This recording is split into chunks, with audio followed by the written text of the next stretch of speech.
وإذا قاموا إلى الصلاة قاموا كسالى يراءون الناس জিহাদের নাম যখন তারা শোনে, জিহাদের নাম শোনা মাত্রই তাদের কলিজা কেঁপে ওঠে।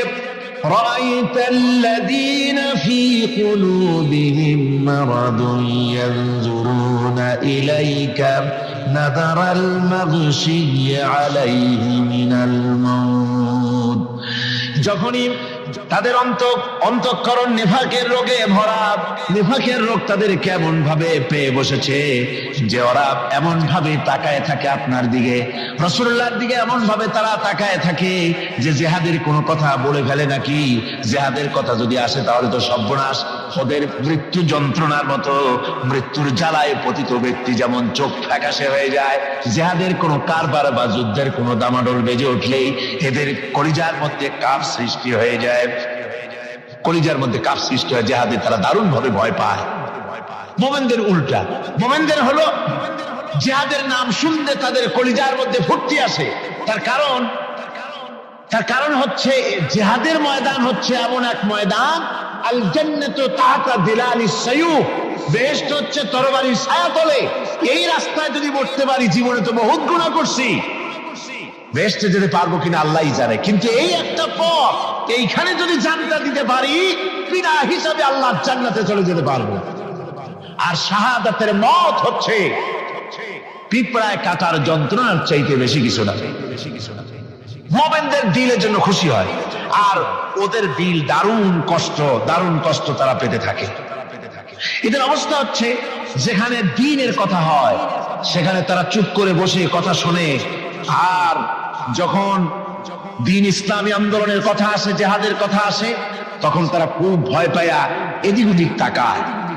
কোরআনে কারিমে ওদের এই চরিত্র সম্পর্কে বলা হয়েছে, وَإِذَا مَا أُنْزِلَتْ سُورَةٌ نَظَرَ بَعْضُهُمْ إِلَى بَعْضٍ هَلْ يَرَاكُمْ مِنْ أَحَدٍ ثُمَّ انصَرَفُوا।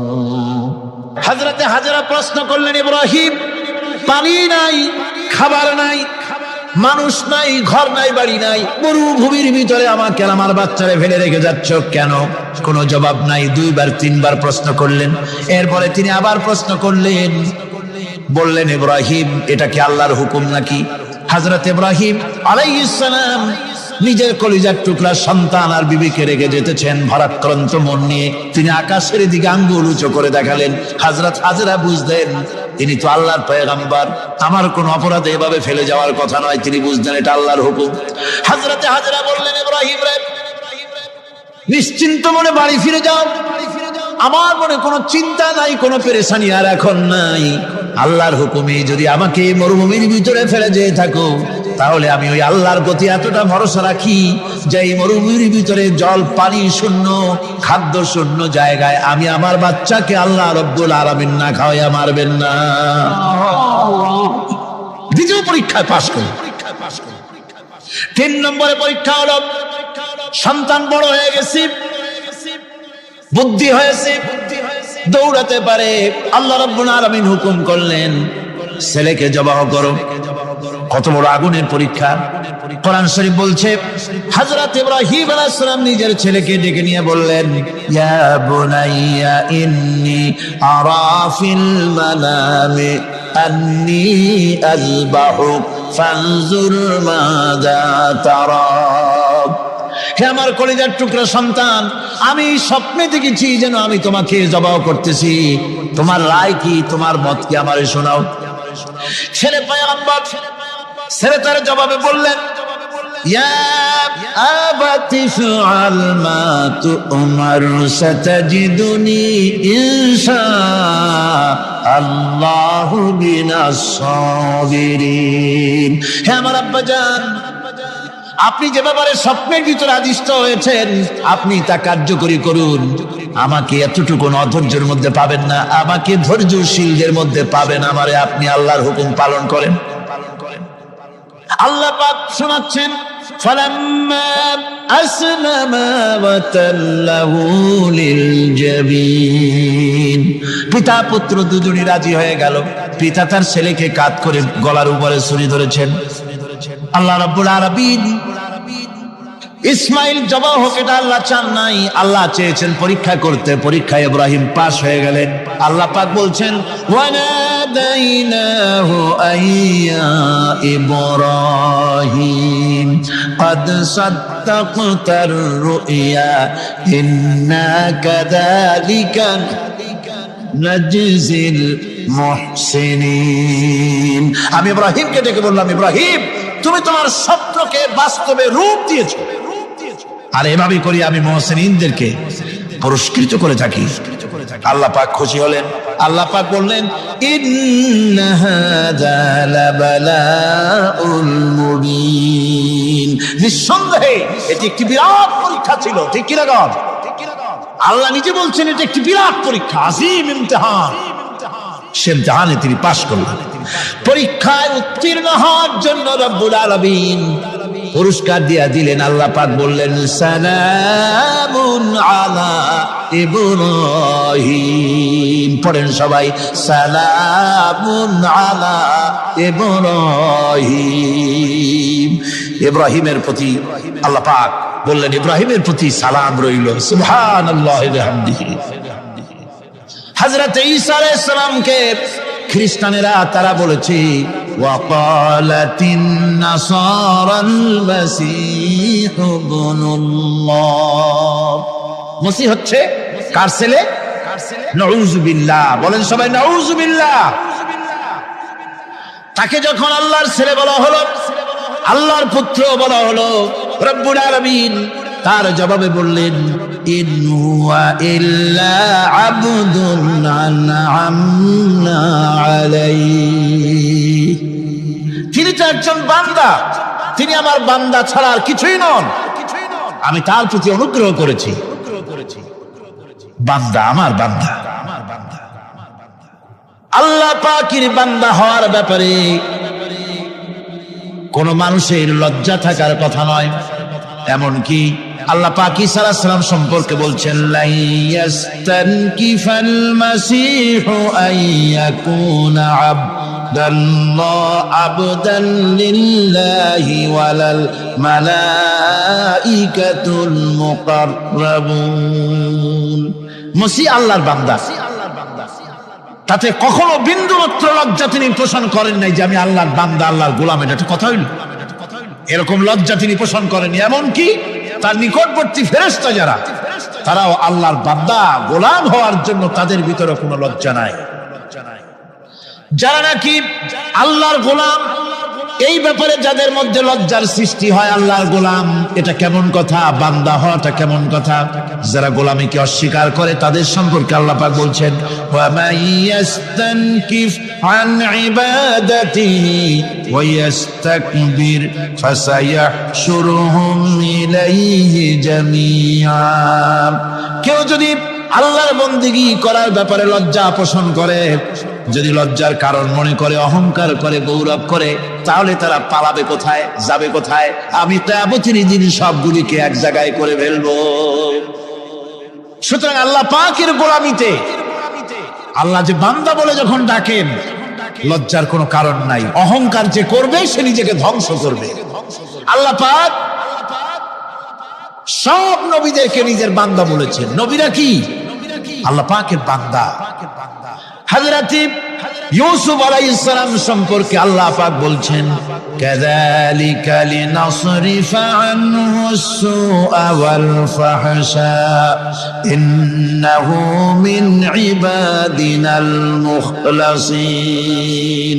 এরূপই ঘটল যাতে আমি ইউসুফ আলাইহিস সালামকে আমার বান্দা, তাকে আমি নির্লজ্জতা ইত্যাদি থেকে আমি রক্ষা করেছি। নিশ্চয়ই হযরত ইউসুফ ছিল আল্লাহ পাকের বান্দা, আল্লাহ পাকের আব্দ।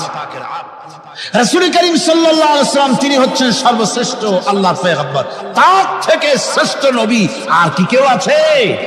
জোরে বলেন আছে? তার থেকে মাহবুব, তার থেকে শ্রেষ্ঠ আল্লাহর কাছে কেউ নেই। সেই নবীকে আল্লাহ রাব্বুল আলামিন কোরআনে কারীমের ভিতরে তাকে আব্দ বলেছেন। কি বলেছেন? অনেকগুলি আয়াত আছে যে আয়াতের ভিতরে আল্লাহ পাক তার নাম নেন নাই, নবী বলেন নাই, রাসূল বলেন নাই, শুধু বলেছেন আব্দ।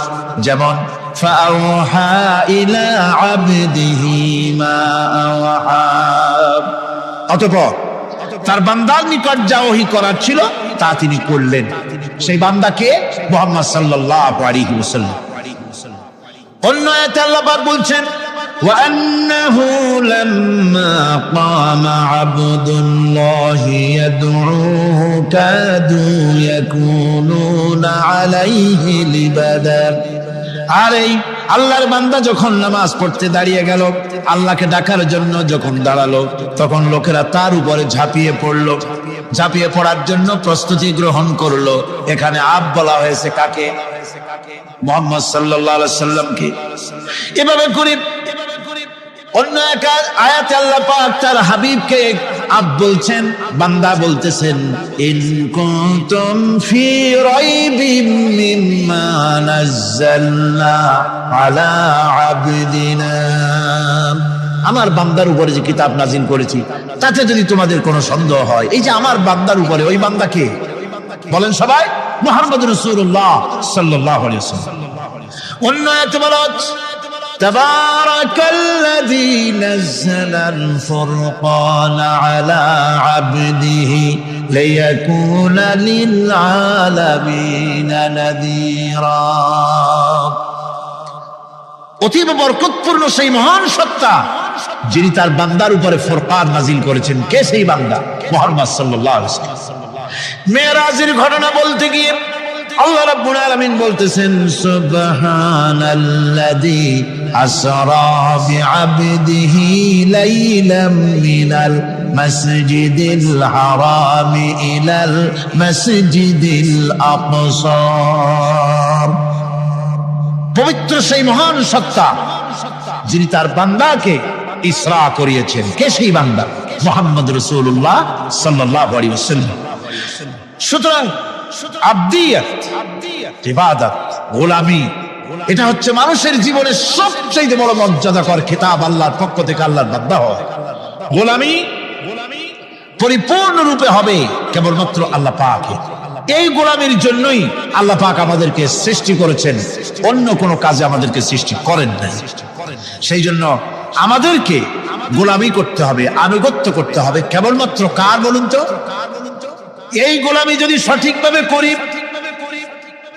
যদি বান্দারা যারা আল্লাহ পাকের বান্দা বলে, গোলাম বলে নিজেদেরকে দাবি করে, যদি সঠিকভাবে ইবাদতটা করা যায়, তাহলে আল্লাহ তাদের জন্য কি ওয়াদা করেছেন শুনুন। দুনিয়ায় তাদেরকে আল্লাহ পুরস্কার দেবেন, আখিরাতেও দিবেন। এটা বন্ধ করে, দুনিয়া এবং আখিরাতে আল্লাহ পুরস্কার দেবেন। সে পুরস্কারটা কি? দুনিয়ার পুরস্কারটা আগে শোনো। আল্লাহ পাক বলেন যারা আমার ইবাদত করবে তাদের ব্যাপারে আমার ওয়াদা শোনো। ওয়াদাল্লাহুল্লাযীনা আমানু ওয়া আমিলুস সালিহাতি লায়াস্তাখলিফান্নাহুম ফিল আরদি কামাস্তাখলাফাল্লাযীনা মিন ক্বাবলিহিম।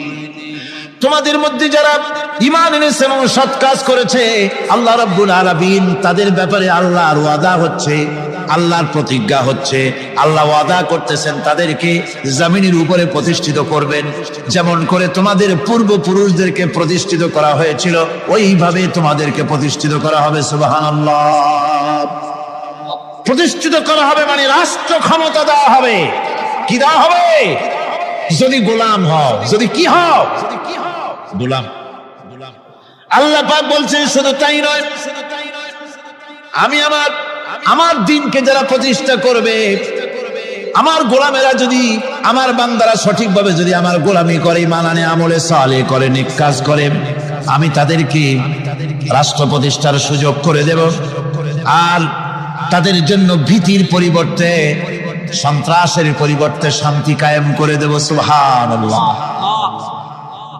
وَلَيُمَكِّنَنَّ لَهُمْ دِينَهُمُ الَّذِي ارْتَضَىٰ لَهُمْ وَلَيُبَدِّلَنَّهُمْ مِنْ خَوْفِهِمْ أَمْنًا।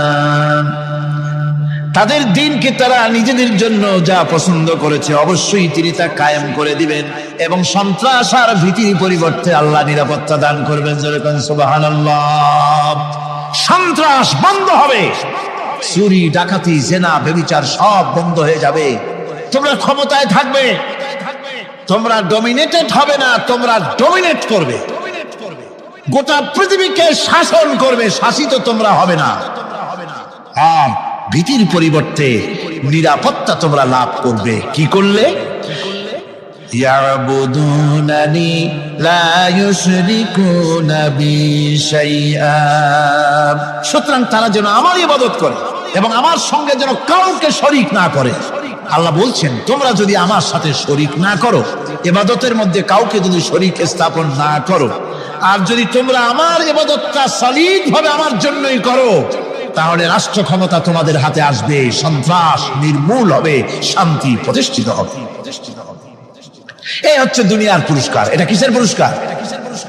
আর আখিরাতের পুরস্কারের কথা বলা হচ্ছে। ومن يطع الله ورسوله ويخشى الله ويتقه فأولئك هم الفائزون। যে ব্যক্তি আল্লাহ এবং রাসূলের আনুগত্য করেছে, আল্লাহকে ভয় করে চলেছে, তার গজব থেকে বেঁচে রয়েছে, সেই হচ্ছে সফল কাম। সফল কাম মানে কি? কিয়ামতের দিন আল্লাহ পাক তাদেরকে জান্নাত দান করবেন। আল্লাহ পাক তাদেরকে কিয়ামতে কি দিবেন? জান্নাত দিবেন, চিরস্থায়ী শান্তির জায়গা, সেই জান্নাত লাভ করার জন্য। আজ ইবাদতের এই যে গুরুত্বপূর্ণ ইবাদত, এই ইবাদতের ভুল অর্থ সমাজের ভিতরে ছড়িয়ে আছে। সাধারণ মানুষও ভুল করেছে, অসাধারণ মানুষেরাও ইবাদতের ভুল অর্থ করে ভুলের মধ্যে নিমজ্জিত আছে বিরাট সংখ্যক লোকেরা। সাধারণ মুসলমানেরা তারা যে ভুলটা করলো ইবাদতের অর্থ করতে গিয়ে, সেটা হলো এই, সাধারণ লোকেরা মনে করলো কয়েকটা অনুষ্ঠানের নাম হচ্ছে ইবাদত, নামাজ, রোজা, হজ, যাকাত, সাদকা, ফিতরা, এর নাম হলো ইবাদত। অনুষ্ঠান শেষে তারা নিজেদেরকে স্বাধীন মনে করলো। তারা আল্লাহ পাকের প্রত্যেকটি আইনের ধারাকে লঙ্ঘন করলো। বছরে একবার রোজা রেখে, বছরে 1 মাস রোজা রেখে মনে করলে ইবাদত শেষ। 5 ওয়াক্ত নামাজ পড়ে মনে করলে ইবাদত শেষ। আমি প্রশ্ন করি, 5 ওয়াক্ত নামাজের নামই যদি হয় ইবাদত, 5 ওয়াক্ত নামাজের নামই ইবাদত, এটাই যদি হয়, তাহলে 5 ওয়াক্ত নামাজ পড়তে সময় লাগে কত? উজু টুজু করে বড় জোর 1-1.5 ঘন্টা সময় লাগে 5 ওয়াক্ত নামাজ পড়তে। তো এর নাম যদি হয় ইবাদত, তার অর্থ কি দাঁড়াবে? অর্থ দাঁড়াবে আপনি 24 ঘন্টার ভিতরে 1 থেকে 1.5 ঘন্টার জন্য আল্লাহর গোলাম, বাকি 22 ঘন্টার জন্য শয়তানের গোলাম হতে কেউ রাজি আছেন? রোজার নামই যদি হয় শুধু ইবাদত, তাহলে তার অর্থ দাঁড়াবে বছরের ভিতরে 1টা মাসের জন্য আপনি আল্লাহর গোলাম, আর 11 মাসের জন্য শয়তানের গোলাম হতে কেউ রাজি আছেন? তাহলে বিষয়টা কি? বিষয়টা হচ্ছে নামাজ, রোজা, হজ, যাকাতি শুধুমাত্র ইবাদত নয়, আনুষ্ঠানিক ইবাদত তো বটেই, কম্পালসারি ইবাদত তো বটেই, কিন্তু শুধুমাত্র নামাজ, রোজা, হজ, যাকাত ইবাদত শুধুমাত্র নয়, এগুলি হচ্ছে ইবাদতের পার্ট, ইবাদতের অংশ। বরং জীবনের সব ক্ষেত্রে আল্লাহর হুকুমকে মানার নামই হচ্ছে আমার। একদিকে নামাজ রোজা করছি, অন্যদিকে আল্লাহর আইনের প্রতিটি ধারাকে লঙ্ঘন করে চলছে, মিথ্যা ওয়াদা করে, মিথ্যা কথা বলে, সুদ খায়, ঘুষ খায়, জিনা করে, এরপরে অন্যের হক নষ্ট করে, প্রতিবেশীর হক নষ্ট করে, হারাম মাল খায়, হকদারের হক নষ্ট করে, প্রতিবেশীর হক নষ্ট করে, জিন্দা মুর্দা মানুষকে নিজের জন্য শক্তিধর বলে মনে করে, 1 টুকরা রুটির জন্য অথবা 1 ফোঁটা 1 ঘটি পানির জন্য কাফেরের কাছে হাত পেতে দাঁড়ায় থাকে। এই যদি অবস্থা হয়, এটাই যদি হয় ঈমান, আর এটার নামই যদি ইবাদত হয়, তাহলে এই পৃথিবীর মুসলমানের আজ লাঞ্ছিত কেন? আল্লাহর ওয়াদা কি মিথ্যা? নাউযুবিল্লাহি মিন যালিক। আমাদের ইবাদত যদি ঠিক হয়, যদি সত্যিকারের ইবাদত যদি আমরা করে থাকি, তাহলে ক্ষমতায় ঈমানদারেরা নাই কেন? বিশ্ব জুড়ে মুসলমানেরা লাঞ্ছিত কেন? তাহলে বুঝতে হবে ইবাদতের মধ্যে বিরাট গরমিল করে ফেলেছি, ঠিক কিনা? লক্ষ্য করুন, যেই লোকটা হজ করতেছে, উমরা করতেছে, নামাজ পড়তেছে, মসজিদ মাদ্রাসায় চাঁদা দিতেছে, ওই লোকটি আবার ব্যাংকের থেকে সুদের টাকা নিয়ে ব্যবসা চালাইতেছে। ব্যবসা ঠিক রাখার জন্য, ইনকাম ট্যাক্স ফাঁকি দেওয়ার জন্য ব্যবসায়ীরা 2 ধরনের 3 ধরনের খাতা মেনটেন করছে। কথা ঠিক কিনা? মিথ্যা কথা বলছে, ঘুষ দিতেছে, বেশি করে বিদ্যুতের বিল যাতে না আসে সেজন্য যারা বিদ্যুৎ লাইনে আছে তাদেরকে পয়সা দিয়ে ম্যানেজ করতেছে। ঠিক কিনা? আমি পার্লামেন্টে বলেছি বিদ্যুৎ বাইরের থেকে আনতে হবে না, ঘুরে ঘুরে আবার বিদ্যুতের কথা আসে। বিদ্যুৎ আনা লাগবে না, কারণ আমার দেশের চাহিদা হচ্ছে 2500 মেগাওয়াট, সেখানে 1800 মেগাওয়াট আমাদের আছে। আরেকদিকে 4টা বিদ্যুৎ প্রকল্প বন্ধ হয়ে আছে। ওই 4টি বন্ধ হওয়া প্রকল্প যদি চালু করা যায় তাহলে 2900 মেগাওয়াট বিদ্যুৎ উৎপাদিত হতে পারে বলে বিশেষজ্ঞরা বলেছেন। তাহলে আমাদের উদ্বৃত্ত 400 মেগাওয়াট থেকে যাবে। এইটাকে বাইরের থেকে আনার কোনো দরকার নাই। বিদ্যুতের অপচয় বন্ধ করুন, বিদ্যুতের চুরি বন্ধ করেন। মিল কলকারখানা যাদের আছে লক্ষ লক্ষ টাকা বিদ্যুৎ বিল হয়, কিন্তু লাইনম্যানদের সঙ্গে ম্যানেজ করে গভর্নমেন্টকে ফাঁকি দেওয়া হচ্ছে। ঠিক কিনা? তোমার নামাজের দাম কি? তোমার হজের 4 পয়সা দাম নাই। তুমি রাষ্ট্রকে ফাঁকি দিয়েছো, তুমি জনগণকে ফাঁকি দিয়েছো, তুমি দেশের শত্রু। টেলিফোনের বিল হাজার হাজার টাকা, লাখ টাকার বেশি বিল হয়, লাইনম্যানের সঙ্গে ম্যানেজ করে 500, 700, 2000 টাকা দিয়ে সারিয়ে দেয়। ঠিক কিনা? এরা জাতির শত্রু, দেশের শত্রু। এদেরকে ফায়ারিং স্কোয়াডে নিয়ে ক্রাশ ফায়ার করে উড়ায় দেওয়া উচিত। এরা দেশের দুশমন। আজ সিস্টেম লসের নাম দিয়া বিদ্যুৎ চুরির আরেক ব্যবস্থা করা হয়েছে। সিস্টেম লস করে ওনারা নিজেরা, আর এর ভোগান্তি জনগণকে করতে হয়। কসাইয়ের মতো ছুরি দিয়া জবাও করে জনগণের কাছ থেকে সিস্টেম লসের চার্জ আদায় করা হয়। আমি পার্লামেন্টে বলেছি, মাননীয় স্পিকার, সিস্টেম লস এই নামটা উঠাও দেন, এই প্রথা বন্ধ করে দিন। বিদ্যুৎ ধার করা লাগবে না, আল্লাহ আমাদের দেশে যথেষ্ট দিছে, কোনো জিনিসের অভাব নাই।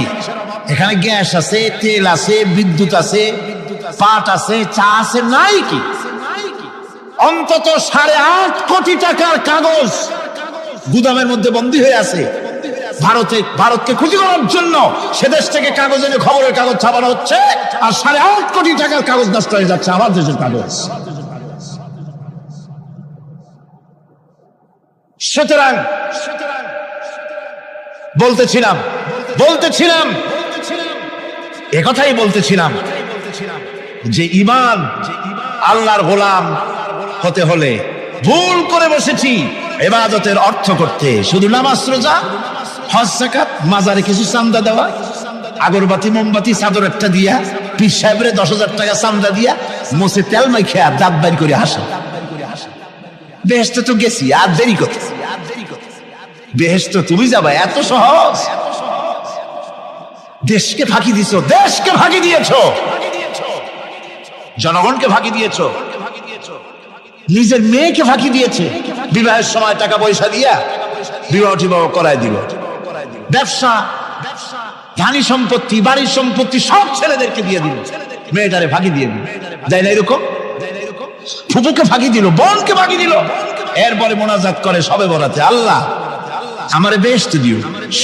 ফেরেশতারা কয়, মর তুই আগে, বেহেশত তোরে কেমনে দেয় ভালো করে দেখায় দিব। বেটা তুই যাবি বেহেশতে? এত সোজা? ওটা মামু বাড়ির বারান্দা নাকি? এত সহজ না। সুতরাং সাধারণ মানুষ মারাত্মক ভুল করেছে এখানে। নামাজ, রোজা, হজ, যাকাত ইবাদত, আর কিছু কি ইবাদত মনে করে নাই? আপনার চাকরি আপনার ইবাদত, চাকরিতে ফাঁকি দেওয়া যাবে না। আপনি সুস্থ মানুষ, মেডিকেল লিভ নিয়ে ওয়াজ মাহফিল অথবা কোনো ইজতেমায় যাওয়া যাবে না, কোনো চেল্লা দিতে যাওয়া যাবে না। মেডিকেল লিভ নিয়ে আপনি সুস্থ মানুষ, কেন আপনি মেডিকেল লিভ নিচ্ছেন? আপনি ফাঁকি দিতে পারবেন না। সরকারি চাকরি করেন, মিল কলকারখানায় চাকরি করেন, ফরজ নামাজ পড়েছেন ভালো কথা, সুন্নাত পড়েছেন ভালো কথা, নফল পড়বেন না। জোহরের নফল পড়া বাদ দিন। যদি আপনি চাকরিজীবী হন, চাকরি করেন, ওটাই ইবাদত। এর নাম ইসলাম, এর নাম ইসলাম। গভর্নমেন্ট যে বেতন দেয় সেই বেতনের উপরে সন্তুষ্ট থাকুন, ঘুষ খাইয়েন না। যদি বেশি বেতন লাগে গভর্নমেন্টের কাছে দাবি জানান যে আমাদের বেতন বাড়ায় দাও। ঘুষ খাবেন কেন? হারাম। জোরে বলেন এটা কি? এই ঘুষের টাকা, ঘুষের টাকা মাজারে দিয়া, পীরেরে দিয়া আল্লাহরে খুশি করবেন, এত সহজ না, এত সহজ না।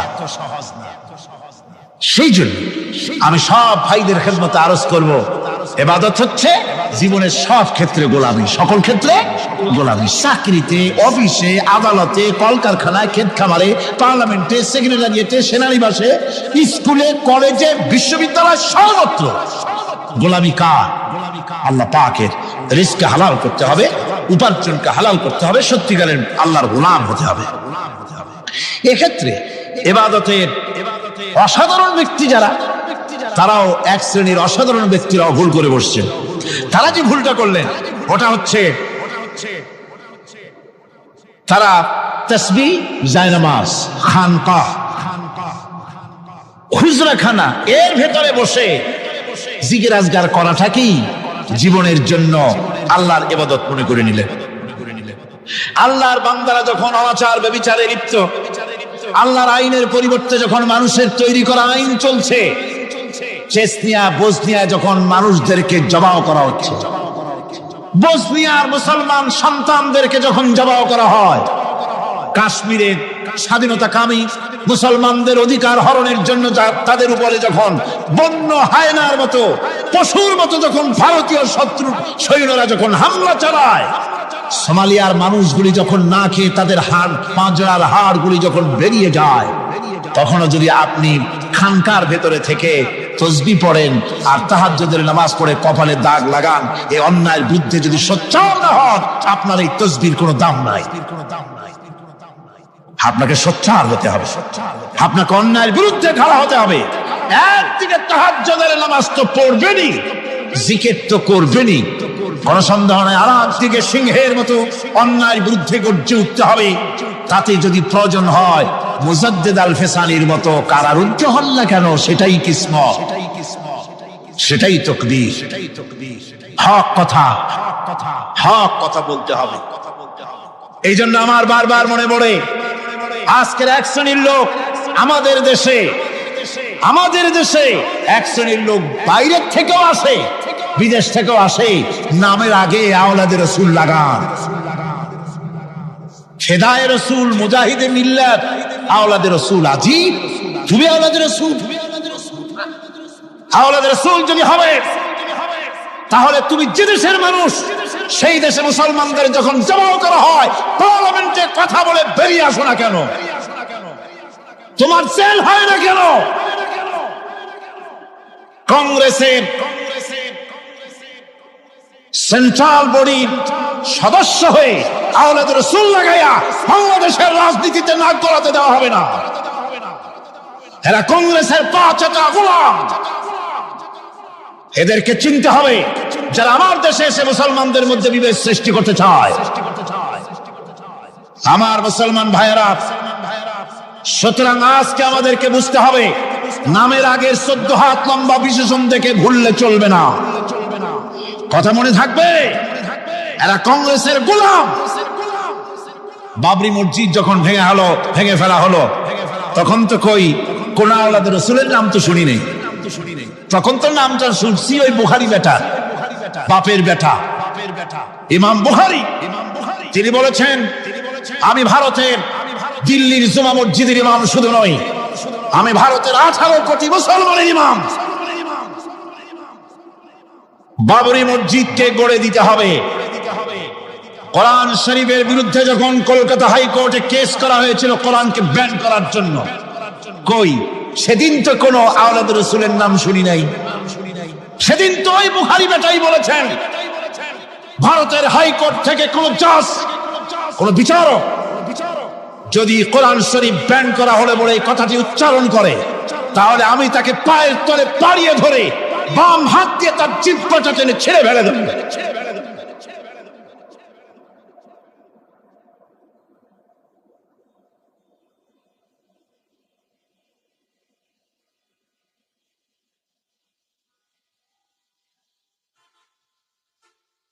বন্ধুগণ, সুতরাং আমাদেরকে বুঝতে হবে। বসুন, বেয়াদবি করবেন না, বসেন। আমাদেরকে বুঝতে হবে খানকায় শুধু জিকির আজগার করলেই চলবে না। হযরতে শাহজালাল রাহমাতুল্লাহ আলাইহি এক হাতে ছিল তরবারি, আর এক হাতে ছিল কোরআন। লড়াই করেছেন হযরতে শাহ মখদুম, হযরতে খান জাহান আলী, হযরতে খাজা মঈনুদ্দিন চিশতি আজমেরি রাহমাতুল্লাহ আলাইহি, হযরতে মুজাদ্দিদ আল রিসানি রাহমাতুল্লাহ আলাইহি। মুরিদের বাড়ি জম্মের খাওয়া খাইয়া পেটটা কুমিরের মতো বড় করে নাই। জেল খেটেছে হক কথা বলতে গিয়ে। বাপের বেটা হও, নিজের দেশে কথা কও। বাংলাদেশে এসে তারপরে জনগণের টাকা লুটপাট করার কাউকে অধিকার দেওয়া হবে না। আমার বন্ধুগণ, আল্লাহর ওলি যারা, তারা এভাবে করে জনগণের খেদমত করেছেন, কথা বলেছেন। সুতরাং শুধু জিকির আজগার করলেই হবে না, হক কথা বলতে হবে স্পষ্ট করে। এটাই হলো ইবাদতের হক আদায় হবে যদি সত্যিকারের হক কথা বলা যায়। অসাধারণ ব্যক্তিরা ময়দানে কথা বলবেন, হক কথা বলবেন, অন্যায়ের বিরুদ্ধে সোচ্চার হবেন। আর সাধারণ জনগণ কথা ও কাজের মিল করবেন, নামাজ রোজা হজ যাকাত করবেন যার কথা মতো, রাজনীতি অর্থনীতি সমাজনীতি করবে সেই আল্লাহর কথা মতো। তাহলেই সত্যিকারের মুসলমান হওয়া যাবে। কথা বুঝে আসছে কিনা ভাই? কথা বুঝে আসছে কিনা? একটু জোরে সরে জিকির করেন, লা ইলাহা ইল্লাল্লাহ, লা ইলাহা, লা ইলাহা ইল্লাল্লাহ। আরো জোরে,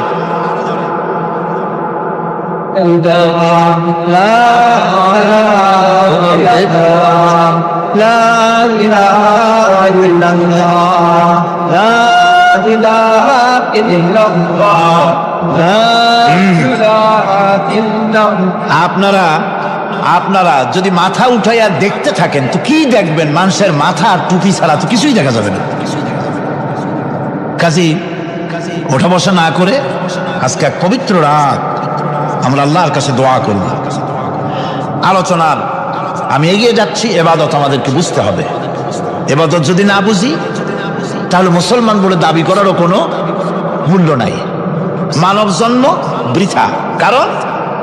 কারণ হচ্ছে আল্লাহ রাব্বুল আলামিন বলেছেন, মা খালাকতুল জিন্না ওয়াল ইনসা ইল্লা লিয়াবুদুন।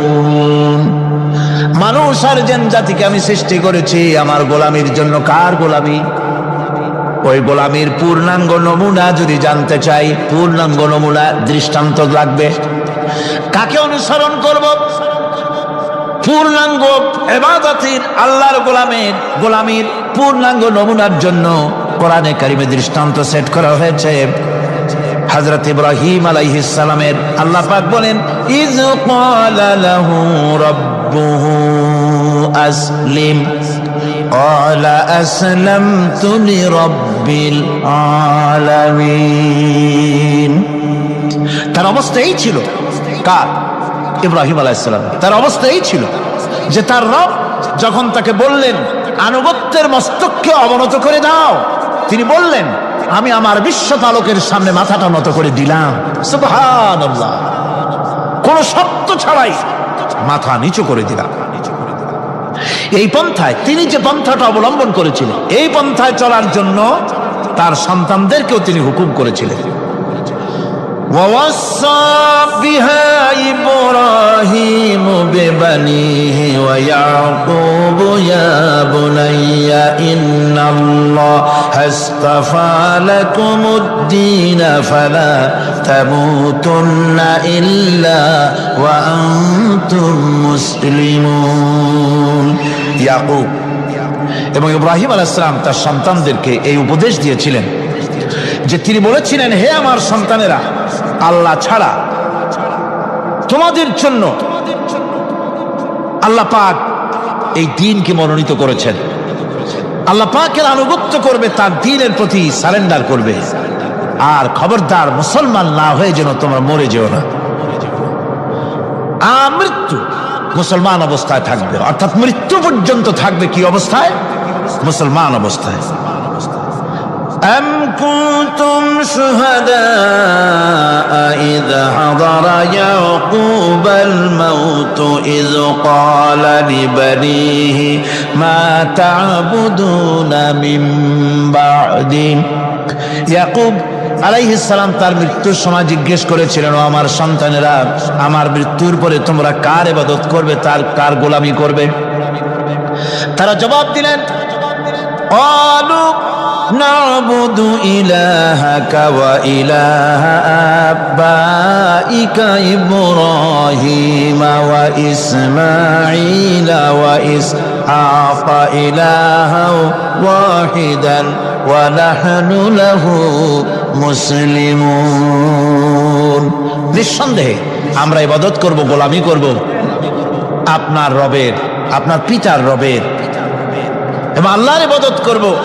আপনিও আপনার পূর্বপুরুষ ইব্রাহিম, ইসমাইল যে আল্লাহকে ইবাদত করেছে, সে আল্লাহ পাকের ইবাদত আমরা করব এবং তার অনুগত হয়ে থাকব। দাসত্ব এবং পূর্ণাঙ্গ দাসত্বের গোলামীর পূর্ণাঙ্গ নমুনা হচ্ছেন হযরত ইব্রাহিম আলাইহিস সালাম। আল্লাহ গোটা জমিন যখন শিরকের অন্ধকারে ডুবে গিয়েছিল, তখন হযরত ইব্রাহিম আলাইহিস সালাম তাওহীদের আলো জ্বালিয়ে দিয়েছিলেন। এই নিবেদিতদের ইমাম হিসাবে আল্লাহ পাক তাকে ঘোষণা দিলেন। কোরআনে কারীম বলছে, وَإِذَا ابْتَلَى إِبْرَاهِيمَ رَبُّهُ بِكَلِمَاتٍ فَأَتَمَّهُنَّ قَالَ إِنِّي جَاعِلُكَ لِلنَّاسِ إِمَامًا। ইব্রাহিমকে তার রব কয়েকটি বাক্য দিয়ে পরীক্ষা করলেন এবং তিনি সেই পরীক্ষাগুলোতে পাশ করলেন। তখন আল্লাহ রাব্বুল আলামিন তাকে বললেন যে আমি তোমাকে গোটা বিশ্ব মানবতার জন্য, গোটা বিশ্বের সমস্ত মানুষের জন্য আমি তোমাকে নেতা বানাবো। সুবহানাল্লাহি ওয়া বিহামদিহি। প্রথম পরীক্ষা হলো, গতকাল বলেছি, সে আগুনের পরীক্ষা। সেখানে আল্লাহ পাক তাকে পাশ করালেন, তিনি পাশ করলেন। দ্বিতীয় পরীক্ষা ছিল বিবি এবং নবজাতক সন্তানকে নিয়ে। আল্লাহ হুকুম করলেন, এই বিবি আর বাচ্চারে নিয়ে মরুভূমিতে রেখে আসো। মরুভূমিতে যেখানে ঘর নাই, বাড়ি নাই, সেই জায়গায় বিবি এবং বাচ্চাকে রেখে যাওয়ার সময় তিনি বললেন, রব্বানা ইন্নী আসকানতু মিন যুররিয়্যাতি বিওয়াদিন গায়রি যী যারইন ইনদা বাইতিকাল মুহাররাম। হায় আল্লাহ রাব্বুল আলামিন, আমি পানি এবং তরুলতাবিহীন এক মরুভূমির ভিতরে আমার বংশের একটি অংশকে এখানে রেখে গেলাম। তোমার ঘরের কাছে পুনর্বাসিত আমি তাদের কাছে, এই ঘরের কাছে, সম্মানিত ঘরের কাছে রেখে গেলাম। পরীক্ষায় তিনি পাশ করলেন। হযরতে হাজেরা প্রশ্ন করলেন, ইব্রাহিম, পানি নাই, খাবার নাই, মানুষ নাই, ঘর নাই, বাড়ি নাই, মরুভূমির ভিতরে আমাকে আর আমার বাচ্চারে ফেলে রেখে যাচ্ছ কেন? কোনো জবাব নাই। দুইবার তিনবার প্রশ্ন করলেন। এরপরে তিনি আবার প্রশ্ন করলেন, বললেন, ইব্রাহিম, এটা কি আল্লাহর হুকুম নাকি? হযরত ইব্রাহিম আলাইহিস সালাম নিজের কলিজার টুকরা সন্তান আর বিবিকে রেখে যেতেছেন ভারাক্রান্ত মন নিয়ে। তিনি আকাশের দিকে আঙ্গুল উঁচু করে দেখালেন। হযরত হাজেরা বুঝলেন ইনি তো আল্লাহর পয়গম্বর, আমার কোনো অপরাধে এভাবে ফেলে যাওয়ার কথা নয়। তিনি বুঝলেন এটা আল্লাহর হুকুম। হযরতে হাজেরা বললেন, ইব্রাহিম রে, নিশ্চিন্ত মনে বাড়ি ফিরে যাও। আমার মনে কোনো চিন্তা নাই, কোনো পেরেশানি আর এখন নাই। আল্লাহর হুকুমে যদি আমাকে মরুভূমির ভিতরে ফেলে যেয়ে থাকো, তাহলে আমি ওই আল্লাহর প্রতি এতটা ভরসা রাখি যে এই মরুভূমির ভিতরে জল পানি শূন্য, খাদ্য শূন্য জায়গায় আমি আমার বাচ্চাকে আল্লাহ রব্বুল আলামিন না খাওয়াইয়া মারবেন না। দ্বিতীয় পরীক্ষায় পাশ করল। 3 নম্বরে পরীক্ষা হলো, সন্তান বড় হয়ে গেছে, বুদ্ধি হয়েছে, দৌড়াতে পারে। আল্লাহ রাব্বুল আলামিন হুকুম করলেন, ছেলেকে জবাহ করো। কত বড় আগুনের পরীক্ষা! কোরআন শরীফ বলছে, হযরত ইব্রাহিম আলাইহিস সালাম নিজের ছেলেকে ডেকে নিয়ে বললেন, ইয়া বুনাইয়া ইন্নী আরা ফিল মানামি আন্নী আযবাহুক ফানজুর মাযা তারা। হে আমার কলিজার টুকরা সন্তান, আমি স্বপ্নে দেখেছি যেন আমি তোমাকে জবাও করতেছি, তোমার রায় কি, তোমার মত কি, আমারে শোনাও। ছেলে পয়গম্বর, ছেলে তার জবাবে বললেন, ইয়া আবাতি ফাআল মা তু'মার সাতাজিদুনি ইনশাআল্লাহু মিনাস সাবিরিন। হে আমার আব্বাজান, আপনি যে ব্যাপারে স্বপ্নের ভিতরে আদিষ্ট হয়েছেন আপনি তা কার্যকরী করুন। আমাকে এতটুকু অধৈর্যের মধ্যে পাবেন না, আমাকে ধৈর্যশীলদের মধ্যে পাবেন। আমারে আপনি আল্লাহর হুকুম পালন করেন। আল্লাহ পাক শোনাচ্ছেন, ফালাম্মা আসলামা ওয়া তাল্লাহু লিল জাবিন। পিতা পুত্র দুজনই রাজি হয়ে গেল। পিতা তার ছেলেকে কাঁধ করে গলার উপরে ছুরি ধরেছেন। আল্লাহ রাব্বুল আলামিন ইসমাইল জবাই হোক এটা আল্লাহ চান নাই, আল্লাহ চেয়েছেন পরীক্ষা করতে। পরীক্ষায় ইব্রাহিম পাস হয়ে গেলেন। আল্লাহ পাক বলছেন, ওয়ানাদাইনাহু আইয়া ইব্রাহিম قد صدقت الرؤيا إنا كذلك نجزي المحسنين।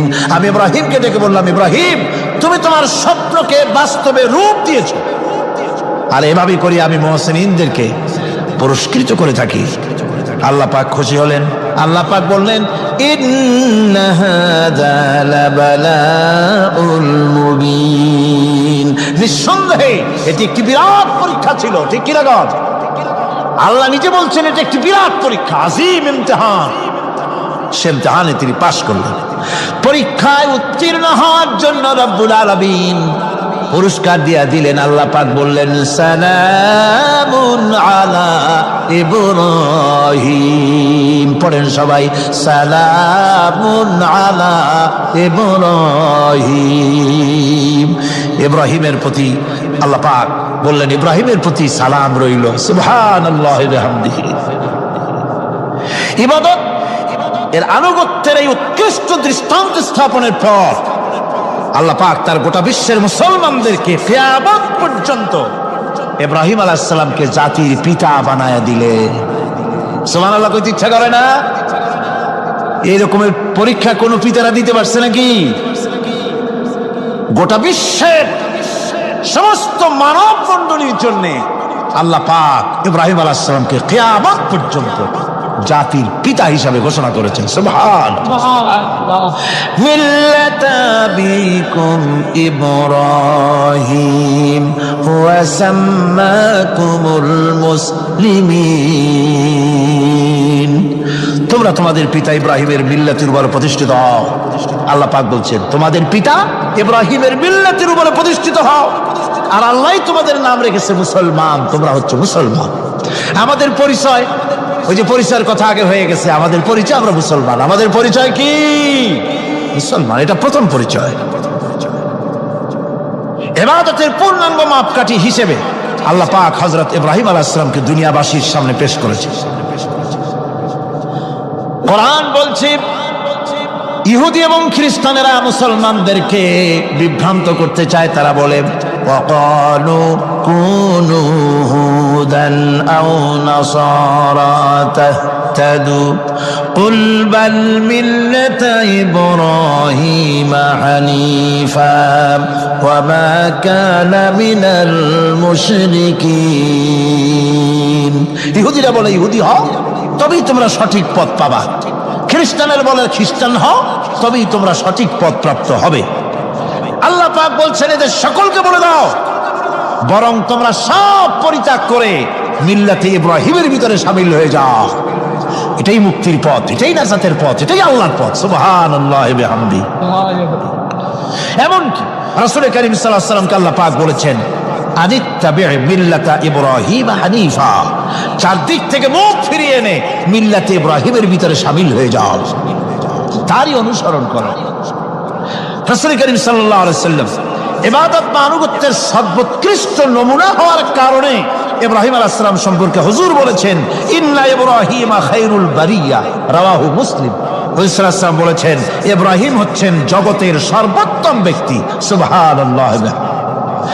সুতরাং আমাদেরকে ইবাদতের নমুনা হিসেবে ইব্রাহিম আলাইহিস সালামকেও মানদণ্ড হিসেবে দেখতে হবে যে কিভাবে তিনি সারেন্ডার করেছিলেন আল্লাহ পাকের দরবারে।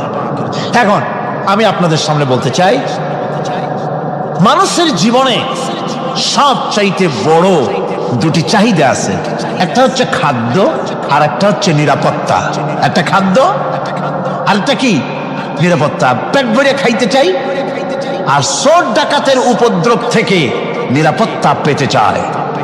আইন শৃঙ্খলা পরিস্থিতির উপরে যখন পার্লামেন্টে আলোচনা হচ্ছিল, আমি তখন বলেছি, মাননীয় স্পিকার, আমার দেশের সাধারণ ভোটারদের বড় কোনো আশা আকাঙ্ক্ষা নাই। তারা কোনোদিন বলে না যে আমাদের গুলশানে বাড়ি দিতে হবে, সকলে আমাদেরকে মঙ্গল গ্রহে অফিস বানায় দিতে হবে, বাসেরও গাড়ি দিতে হবে, এগুলি তারা দাবি করে না। যারা ভোট দেয়, কষ্ট করে, মিছিল করে, এই সাধারণ জনগণের দাবি হচ্ছে মিনিমাম দাবি, খুবই কম। তাদের দাবি হলো মোটা সুতার কাপড় চাই ইজ্জত ঢাকার জন্য, পেট ভরে খেতে চাই, পোলাও কোরমা বিরিয়ানির দরকার নাই, আর আশ্রয়ের জন্য ছোট্ট একটু ঘর চাই, চোর ডাকাতের উপদ্রব থেকে নিরাপত্তা চাই। কথা ঠিক কিনা?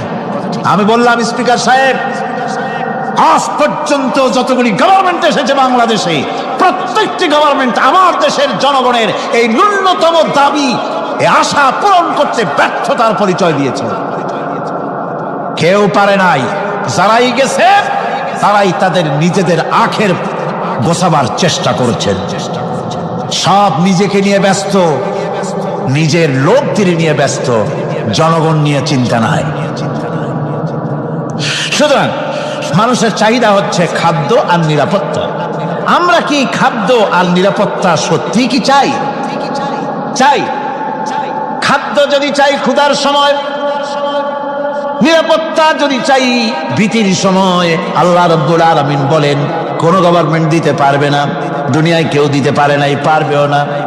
ক্ষুধার সময় যদি খাদ্য চাও, ভীতির সময় যদি নিরাপত্তা লাভ করতে চাও, তাহলে ফালিয়াবুদু রাব্ব হাযাল বাইত, এই ঘরের মালিকের ইবাদত কর। কোন ঘর? কাবা ঘর। বলেন কোন ঘর? কাবা ঘর। কাবা শরীফের মালিকের ইবাদত কর। তাহলে কি হবে? আল্লাযী আত'আমাহুম মিন জু'ইন ওয়া আমানাহুম মিন খাউফ। এই ঘরের মালিকের ইবাদত যদি করো, তাহলে ক্ষুধার সময় তিনি তোমাদেরকে খেতে দিবেন, আর ভীতির সময় তিনি তোমাদের নিরাপত্তা দান করবেন। এ ওয়াদা কার? চিল্লায় বলেন ওয়াদা কার? আল্লাহ পাকের ওয়াদা বিশ্বাস হলো না, এমনই পোড়া কপালের মুসলমান। নির্বাচন যখন আসলো, সলিমউদ্দিন সাহেব আসতেন মঞ্চের উপরে, পরিচয় করানো হচ্ছে। এত আপনারা যার বক্তৃতা শোনার জন্য দ্বীপ্রহরের রৌদ্রে কষ্ট করতেছিলেন, এখন সেই সংগ্রামী জননায়ক, বিপ্লবী সন্তান, তিনি এখন আপনাদের সামনে বক্তব্য রাখবেন। উনি দাঁড়ায় বললেন, ভাইয়ার আমার, বোনের আমার, আমি এবার বোতল মার্কা বাক্স নিয়ে দাঁড়াইছি, আমারে সকলে মিলে ভোট দেন। এবার যদি ক্ষমতায় যেতে পারি, না খাইয়া কেউ মরবেন না, কিন্তু কি খাইয়া মরবে তাও কয় না।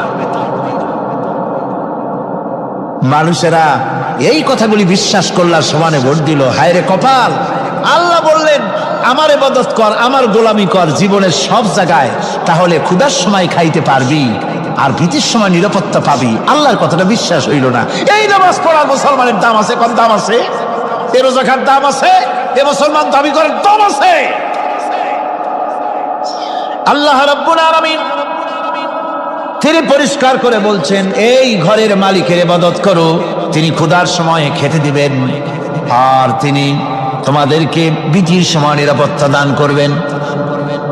চাউলের অভাব হবে না, পাটের অভাব হবে না, খাদ্যের অভাব হবে না, কারণ দুটি জিনিস যদি তোমরা করতে পারো, খাবারের অভাব হবে না। ওয়ালাউ আন্না আহলাল কুরা আমানু ওয়াত্তাকাউ লাফাতাহনা আলাইহিম বারাকাতিম মিনাস সামাই ওয়াল আরদ। দেশের লোকেরা, জনপদের লোকেরা যদি দুইটা কাজ করে, এক নম্বরে হলো আমার উপরে ঈমান আনবে, দুই নম্বরে হলো আমাকে ভয় করার নীতি অবলম্বন করে যদি চলে, তাহলে ওই দেশের মানুষের জন্য আকাশ আর জমিনের সব বরকতের দরজা আমি আল্লাহ খুলে দেব। আল্লাহর ওয়াদা। আল্লাহ পাকের নিকট মানুষের সবচাইতে বড় দাবি কি? আল্লাহর কাছে মানুষের সবচাইতে বড় দাবি কি করতে পারেন? পারেন? আল্লাহ পাকের কাছে মানুষের শ্রেষ্ঠ দাবিটা আল্লাহ নিজেই শিখাই দিয়েছেন। আমার কাছে দাবি কর, ইহদিনাস সিরাতাল মুস্তাকিম। আয় আল্লাহ, একটা সোজা, একটা সরল রাস্তা আমারে দাও, একটা সহজ পথ আমারে দাও। এই কথা সূরা ফাতিহা দাবি করার পর আল্লাহ রাব্বুল আলামিন এই অভিনন্দনের জবাবে, 7টা বাক্যের অভিনন্দনের জবাবে আল্লাহ রাব্বুল আলামিন 30 পারা কোরআন শরীফ নাজিল করে দিলেন। সূরা ফাতিহার এই সওয়ালের জবাবে আল্লাহ পাক বললেন, ওয়া আনি'বুদুনি হাযা সিরাতুম মুস্তাকিম। সোজা রাস্তা চাও, আমার গোলামি করো, ইবাদত করো। সব জায়গায় ইবাদত, গোলামি করাই লাগবে। আমার কাছে সোজা রাস্তা চাও, সোজা রাস্তা হলো আমার গোলামি করা। কার গোলামি? বেহেশতে যেতে চান? আমি আস্তে গেলাম বলে আপনারও আস্তে জবাব দিলেন। বেহেশতে যেতে চান? সুবহানাল্লাহ।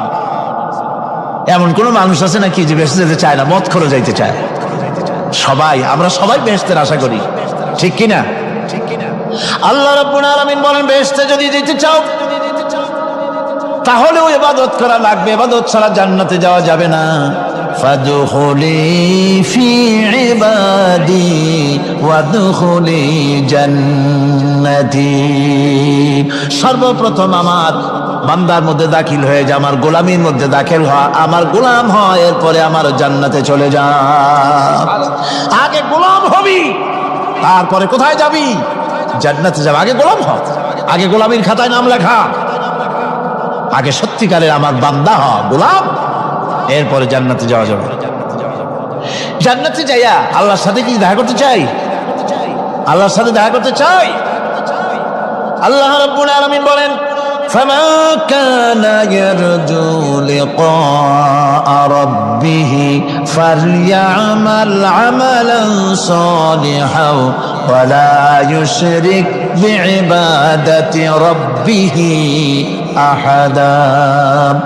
তোমাদের মধ্যে যদি কেউ আল্লাহর সঙ্গে, তার রবের সঙ্গে যদি কেউ দেখা করতে চায়, তাহলে সে যেন ভালো ভালো কাজ করে, নেক কাজ করে, আর তোমার রবের সাথে অর্থাৎ আল্লাহ রাব্বুল আলামিনের সাথে ইবাদতের মধ্যে যেন কাউকে শরীক না করে। শিরক যদি না করো, খাঁটি গোলাম, খাঁটি বান্দায় যদি পরিণত হতে পারো, কিয়ামতের দিন আল্লাহ রাব্বুল আলামিনের সঙ্গে দিদার নসিব হয়ে যাবে। এই গোলামি করব কতদিন? কতদিন গোলামি করব?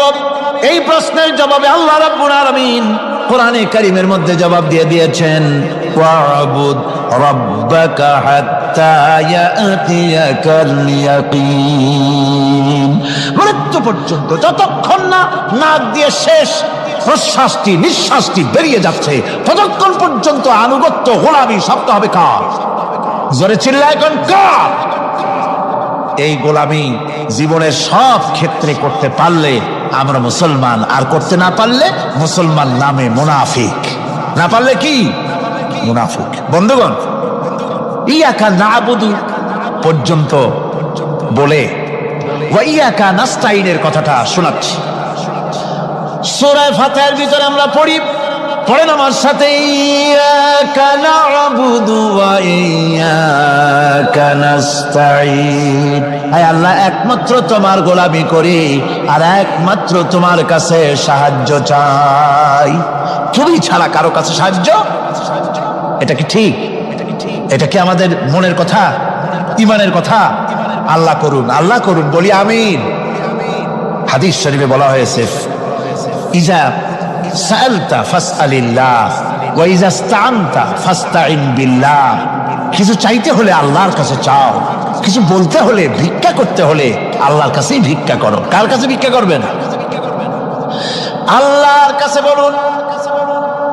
আমার বন্ধুগণ, আমি আমার ঈমান থেকে কথা বলি, আমি আমার ঈমান থেকে কথা বলি।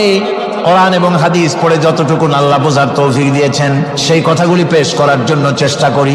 বন্ধুগণ, এদিক ওদিক কোনো দিকে না ঘুরে মসজিদে যান, মসজিদে গিয়ে নামাজ পড়েন, আর আল্লাহর কাছে হাত পেতে আল্লাহরে বলেন। সেজদা গিয়া যখন রব্বুল আলামিনের দরবারে কিছু চাইবেন, হুজুরের কাছে জিজ্ঞেস করা হয়েছে, হুজুর, বান্দা কখন আল্লাহর নিকটবর্তী হয়ে যায়?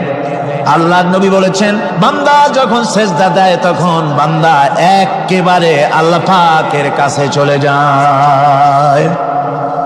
আল্লাহর কাছে চান যা দরকার, ছেলে নাই, মেয়ে নাই, বউ নাই, অথবা চাকরি নাই, প্রমোশন চাই, ব্যবসায় উন্নতি চাই, যা দরকার কাকে বলবেন? মনটাকে পরিষ্কার করুন, আজকে মনটাকে সাফ করুন, সমস্ত দুর্বলতা থেকে মনকে উঠায় আনো, বিশ্বাস করুন, যা চাওয়া যা বলার সবটা আল্লাহর কাছে। কার কাছে? আমি তার গোলাম। আমি কার গোলাম?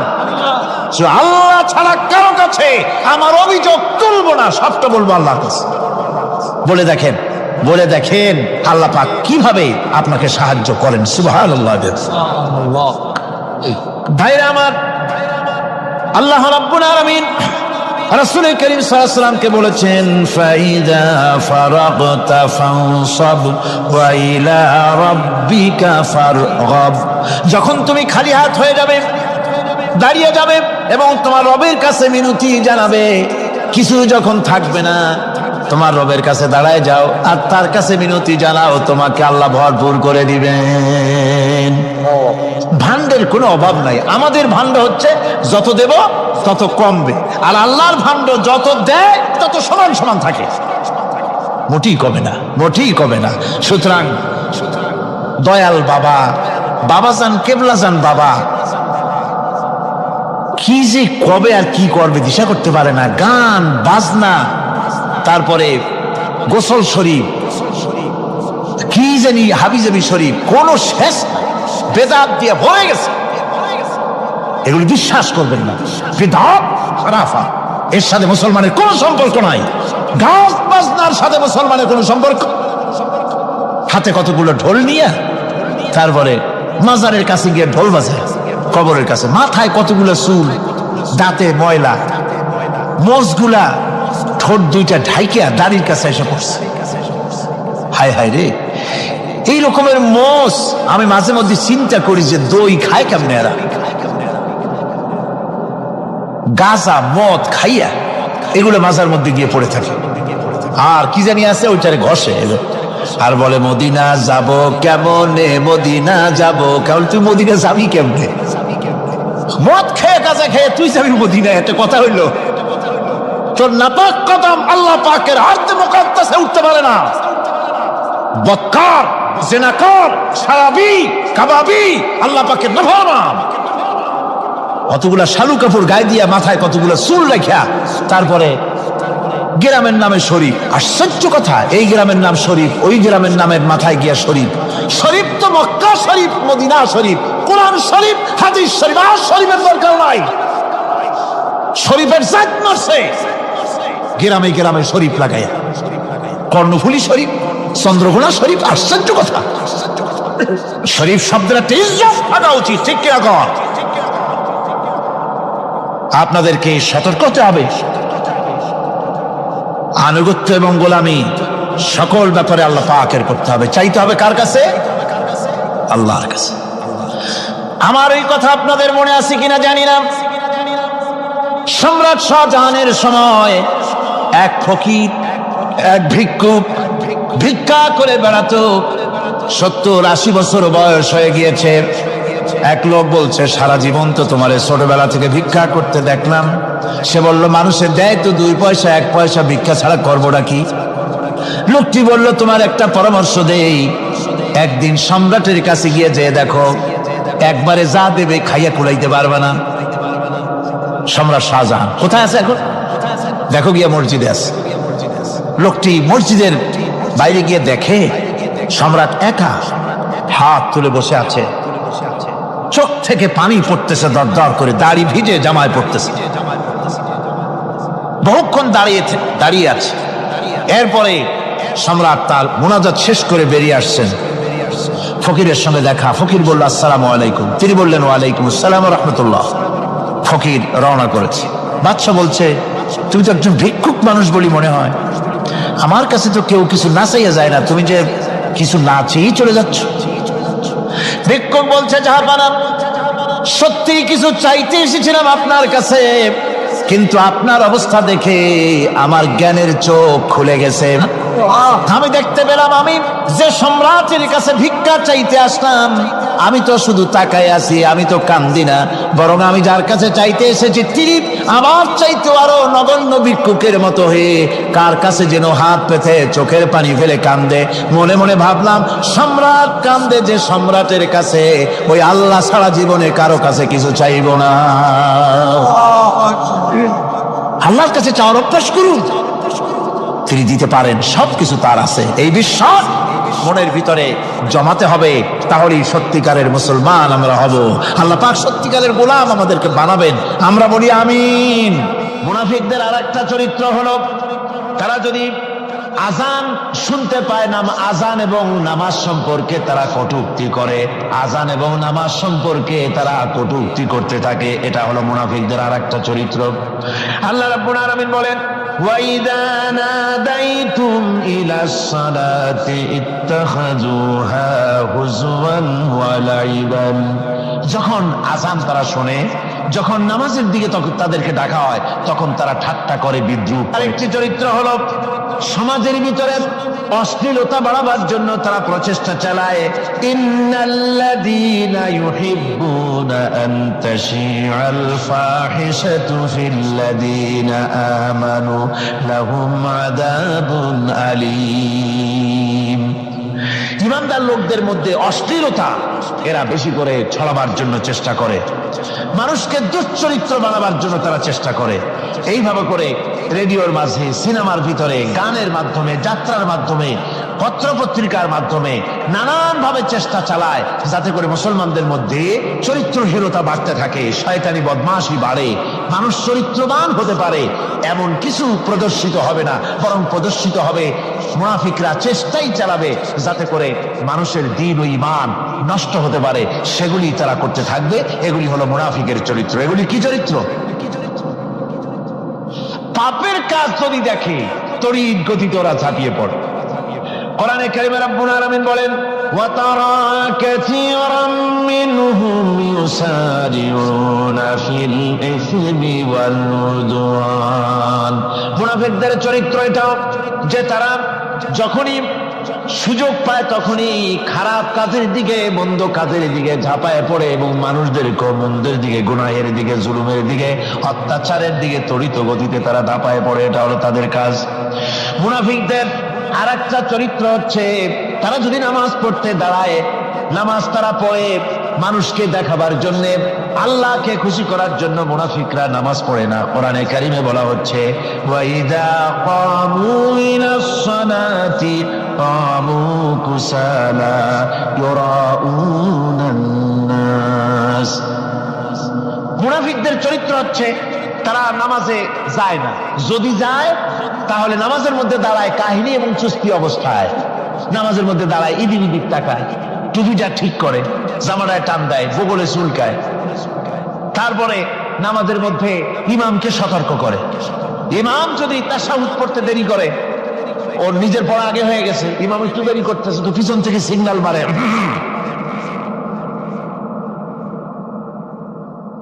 এগুলি নামাজ হচ্ছে, আল্লাহ পাক বলছেন ইউরাউনান নাস, এরা মানুষকে দেখাবার জন্য নামাজ পড়ে, এগুলি আসল নামাজ নয়, এগুলি আসল নামাজ নয়, আল্লাহকে সন্তুষ্ট করার জন্য নয়, এগুলি মানুষকে দেখাবার জন্য তারা নামাজ পড়ে।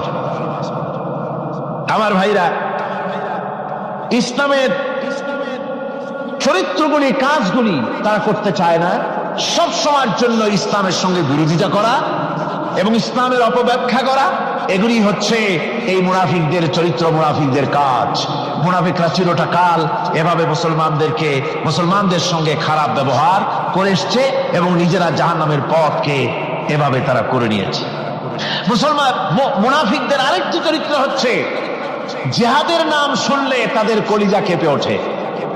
বুঝলেন? কই যে আপনারা জিহাদ জিহাদ করেন কেন? এমনি সহজ পথে কলেমা পড়িয়া অল্পের মধ্যে বেহেশতে যাওয়া যায়, এরকম একটু দোয়া টোয়া শিখান মুসলমানদেরকে। আমাদের কাছে মাঝে মধ্যে আসে, কয় যে মুনাফিক তো সহজে চেনা যায় না। কয় যে হুজুর, এই যে বারবার জিহাদ, এই মারামারি, এই ঠ্যাঙ্গা ঠ্যাঙ্গি, এগুলি আছে নাকি ইসলামের মধ্যে? কোথায় আছে যে মারামারি করা লাগবে, তারপরে মিছিল করা লাগবে, ধর্মঘট করা লাগবে, এ ধরনের জিহাদে অংশ নিতে হবে? এগুলি কি? এগুলি বাদ দিয়া সহজভাবে শান্তভাবে যাতে করা যায়, অল্প অল্প ছোট ছোট দোয়া শিক্ষা দেন যাতে করে সহজে বেহেশতে চলে যাওয়া যায়। আমি বলছি ভাই, রাসূলুল্লাহ এরকম আমাদের শিখান নাই যে এরকমের সূরাগুলি বেহেশতে যাওয়ার জন্য আবিষ্কার করে দেব। ছোট্ট একটা দোয়া পড়বেন, আরবে বেহেশত আপনার মা উমরির বারান্দা যাই কলা খাওয়া শুরু করলেন। এত সহজে বিষয়টা আসবে না, বিষয়টা খুবই কঠিন। আল্লাহ রাব্বুল আলামিন বলেন, মুনাফিকদের চরিত্র হলো জিহাদের নাম যখন তারা শোনে, জিহাদের নাম শোনা মাত্রই তাদের কলিজা কেঁপে ওঠে। রাআইতাল্লাযীনা ফী কুলুবিহিম মারাদুন ইয়ানজুরুনা ইলাইকা নাযারাল মাগশিয়্যি আলাইহি মিনাল মাউত। যখনই তাদের অন্তঃকরণ নেফাকের রোগে ভরা, নেফাকের রোগ তাদের কেমন ভাবে পেয়ে বসেছে যে ওরা এমন ভাবে তাকায় থাকে আপনার দিকে, রাসূলুল্লাহর দিকে এমন ভাবে তারা তাকায় থাকে যে জিহাদের কোনো কথা বলে ফেলে নাকি। জিহাদের কথা যদি আসে তাহলে তো সর্বনাশ। ওদের মৃত্যু যন্ত্রণার মতো, মৃত্যুর জ্বালায় পতিত ব্যক্তি যেমন চোখ ফ্যাকাশে হয়ে যায়, জিহাদের কোনো কারবার বা যুদ্ধের কোনো দামাডোল বেজে উঠলেই এদের কলিজার মধ্যে কাঁপ সৃষ্টি হয়ে যায়, কলিজার মধ্যে কাঁপ সৃষ্টি হয়। জিহাদে তারা দারুণ ভাবে ভয় পায়। মোমেনদের উল্টা, মোমেনদের হলো জিহাদের নাম শুনলে তাদের কলিজার মধ্যে ফুর্তি আসে। তার কারণ হচ্ছে জিহাদের ময়দান হচ্ছে এমন এক ময়দান, আল জান্নাতু তাহতা দিলালিস সায়ুফ, বেহেশত হচ্ছে তরবারির ছায়াতলে। এই রাস্তায় যদি মরতে পারি, জীবনে তো বহুত গুনাহ করছি, বেহেশতে যেতে পারবো কিনা আল্লাহই জানে, কিন্তু এই একটা পথ, এইখানে যদি জানটা দিতে পারি বিনা হিসাবে আল্লাহর জান্নাতে চলে যেতে পারবো। আর শাহাদাতের মত হচ্ছে পিঁপড়ায় কাটার যন্ত্রণার চাইতে বেশি কিছু না। মুমিনদের দিলের জন্য খুশি হয়, আর ওদের দিল দারুণ কষ্ট তারা পেতে থাকে। এদের অবস্থা হচ্ছে যেখানে দ্বীনের কথা হয় সেখানে তারা চুপ করে বসে কথা শোনে, আর যখন দ্বীন ইসলামী আন্দোলনের কথা আসে, জিহাদের কথা আসে, তখন তারা খুব ভয় পায়া এদিক ওদিক তাকায়। কোরআনে কারিমে ওদের এই চরিত্র সম্পর্কে বলা হয়েছে, ওয়াইযা মা উনজিলাত সূরাতুন নাযারা বা'দাহুম ইলা বা'দিন হাল ইয়ারাকুম মিন আহাদিন সুম্মা ইনসারাফু। এরা কোরআনের আয়াত যখন নাজিল হয় তখন একজন আরেকজনের দিকে তাকাতাকি করে, কি জানি আমাদের ব্যাপারে কোনো আয়াত নাজিল হয়ে পড়ে নাকি, অথবা জিহাদের ব্যাপারে কোনো আয়াত নাজিল হয়ে পড়ে নাকি। কেউ দেখে নাকি এই সব এদিক ওদিক তাকাই আসতে এই জায়গা থেকে কেটে পড়ে, যে আমাদের চরিত্রই তো বর্ণনা করা হচ্ছে, কাজী এখন আর বসা ঠিক না, আস্তে করে কেটে পড়ার জন্য চেষ্টা করে। এটা হলো মুনাফিকদের আর একটা চরিত্র। এরা এইভাবে করে নিজেদের চরিত্রকে প্রকাশ করে ধরা পড়ে, এবং ইসলামের সবচেয়ে মারাত্মক ক্ষতি এই মুনাফিকরা চিরকাল করেছে। আল্লাহ রাব্বুল আলামিন বলেন, মুনাফিকদের ব্যাপারে মুসলমানদের বিপদ হলে তারা দারুণ ভাবে খুশি হয়, আর মুনাফিকদের চরিত্র হলো মুসলমানদের উপকার হলে, ভালো হলে তারা দারুণ ভাবে অসন্তুষ্ট হয়ে যায়। যখন আর আল্লাহ মুমিনদেরকে সান্ত্বনা দেন, মুমিনদেরকে আল্লাহ পাক সান্ত্বনা দিচ্ছেন মুনাফিকদের ব্যাপারে, কুল লা ইউসিবানা ইল্লা মা কাতাবাল্লাহু লানা ওয়া মাওলানা ওয়া আলাল্লাহি ফালিয়াতাওয়াক্কালিল মুমিনুন। মুনাফিকদের শোনায় দাও।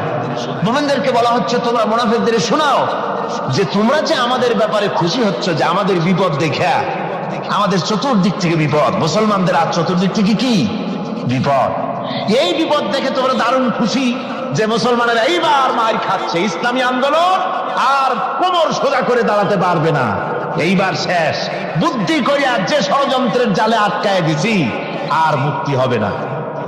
এই যে তারা খুশি। আল্লাহ রাব্বুল আলামিন বলেন, মুমিনেরা তোমাদের ঘাবড়াবার কোনো কারণ নাই। তোমরা বলে দাও কুল্লা ইউসিবানা ইল্লা মা কাতাবাল্লাহু লানা, তোমরা শোনায় দাও যে আমাদের কিছুই হয় না, আমাদের শুধু তাই হয় যে আল্লাহ রাব্বুল আলামিন আমাদের জন্য লিখে রেখেছেন। আমাদের তাকদীরে যেটা আছে ওটাই হবে, এর থেকে বেশি কিছুই হবে না। তিনি আমাদের মাওলা, তিনি আমাদের মনির, তিনি আমাদের প্রভু। আর সমস্ত মুমিনদের উচিত সে আল্লাহর উপরই নির্ভর করা। তবে তোমরা জেনে রাখো, তোমরা আমাদের জন্য যে জিনিসের অপেক্ষা করছো, কুল হাল তারাব্বাসুনা বিনা ইল্লা ইহদাইল হুসনাইন, তোমরা আমাদের জন্য যে জিনিসের অপেক্ষা করতেছো, আল্লাহ বলছেন মুমিনেরা তোমরা বলো, তোমরা মুনাফিকদের বলো যে আমাদের ব্যাপারে তোমরা যে জিনিসের অপেক্ষা করছো তার দুটি ভালোর একটি ছাড়া কি। অর্থাৎ তোমরা আমাদের জন্য অপেক্ষা করতেছো আমরা যেন মরে যাই, আমরা যেন শেকস খাই। তো আমরা যদি পৃথিবীতে মরে যাই তাহলে তো আমরা শহীদ হয়ে গেলাম, আর আমরা যদি বেঁচে থাকলাম তো আমরা তো গাজী হয়ে গেলাম। আমাদের ওই যে হাতি মরার মতো আর বাঁচার মতো, হাতি মরলেও লাখ টাকা, বাঁচলেও লাখ টাকা। আমরা মরলে গাজী, বাঁচলে কি শহীদ, কোন দিক দিয়ে আমাদের ঠক নাই। সুতরাং তোমরা আমাদের জন্য যে জিনিস অপেক্ষা করো তার দুটো ভালোর একটি ছাড়া কি। আর আমরা তোমাদের ব্যাপারে, তোমরা যেমন আমাদের ব্যাপারে অপেক্ষা করতেছো, আমরাও তোমাদের ব্যাপারে আর একটা জিনিসের অপেক্ষা করছি। ওয়া নাহনু নাতারাব্বাসু বিকুম আইয়ুসিবাকুমুল্লাহু বিআযাবিন মিন ইনদিহি আও বিআইদিনা, আমরাও তোমাদের জন্য অপেক্ষা করতেছি একটা জিনিসের। তোমরা আমাদের জন্য দুটি জিনিস অপেক্ষা করো, আমরাও তোমাদের জন্য দুটি জিনিস অপেক্ষা করছি। তা হচ্ছে তোমাদের শাস্তিটা আল্লাহ নিজে দিবেন না আমাদের হাত দিয়ে দেওয়াবেন, আমরা সেইটার অপেক্ষা করতেছি। ফাতারাব্বাসু ইন্না মাআকুম মুতারাব্বিসুন, সুতরাং তোমরা অপেক্ষা করতে থাকো, আমরা অপেক্ষা করতে থাকি। ব্যাপারটা কোথায় গিয়ে দাঁড়ায় আসো আমরা সকলে তা লক্ষ্য করি। সুতরাং এই মুনাফিকদের এই হচ্ছে চরিত্র, চিরকাল ইসলামের সঙ্গে বিরোধিতা করা, মুসলমানদের সাথে ঠাট্টা বিদ্রুপ করা, এটাই হচ্ছে তাদের চরিত্র। এই চরিত্র দিয়েই তারা ইসলামকে চিরকাল ক্ষতিগ্রস্ত করে এসেছে। রাসূল পাক সাল্লাল্লাহু আলাইহি ওয়াসাল্লাম এই মুনাফিকদের সম্পর্কে বলেছেন যে মুনাফিকরা হচ্ছে ইদা হাদা গাদারা, যখন তারা ওয়াদা করে সে ওয়াদাকে তারা খেলাফ করে, এটা হচ্ছে মুনাফিকদের একটা চরিত্র। তারপরে তাদের কাছে কোনো জিনিস আমানত রাখলে ইদা উত্তুমিনা খানা, যখন আমানত রাখা হয় সে আমানতের তারা খিয়ানত করে। তারপরে যখন তারা ঝগড়ায় লিপ্ত হয় তখন তারা পরস্পরকে গালাগালি করে। আর যদি তারা কথা বলে কথার মধ্যে কথায় কথায় তারা মিথ্যে কথা বলে। এই হচ্ছে মুনাফিকদের চরিত্র। এরপরে মুনাফিকরা শুধু রুজি রুটি আর পেট নিয়েই তারা ব্যস্ত থাকে। মুনাফিকদের এই চরিত্র কোরআন এবং হাদিসে আল্লাহ রাব্বুল আলামিন স্পষ্ট করে মানুষের সামনে তুলে ধরেছেন, যাতে করে আমরা মুনাফিকি চরিত্র থেকে রক্ষা পেতে পারি।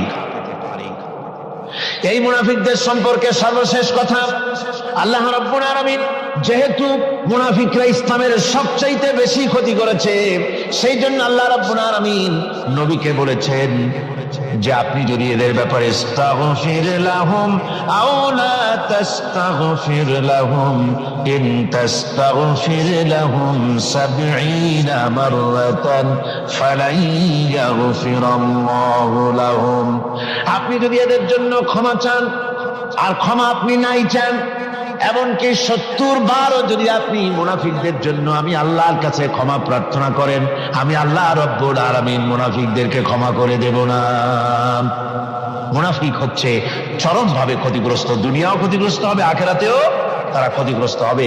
আল্লাহ পাকের কত বড় কথা যে কিয়ামত পর্যন্ত মুনাফিকদের জন্য হুজুর সাল্লাল্লাহু আলাইহি ওয়াসাল্লামকে বলা হচ্ছে যে ৭০ বারও যদি তাদের জন্য আপনি আমার কাছে ক্ষমা চান, আমি মুনাফিকদেরকে কখনো ক্ষমা করব না।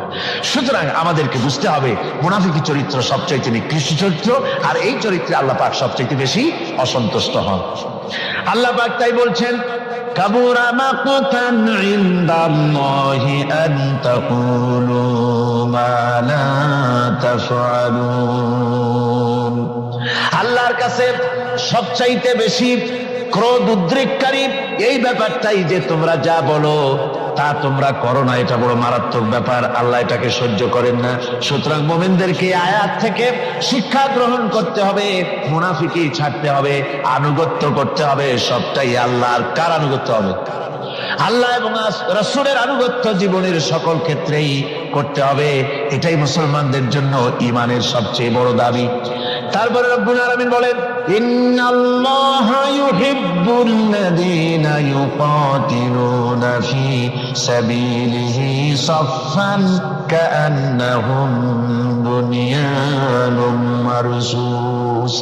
আল্লাহ পাক বলছেন, আল্লাহ নিশ্চয়ই ভালোবাসেন সেই সব লোকদেরকে যারা কাতার বন্দী হয়ে আল্লাহর রাস্তায় লড়াই করে, সীসা ডালা প্রাচীরের মতো ইস্পাত কঠিন দৃঢ় হয়ে যারা কাতার বন্দী হয়ে সুসংবদ্ধ হয়ে আল্লাহর জন্য যারা লড়াই করে।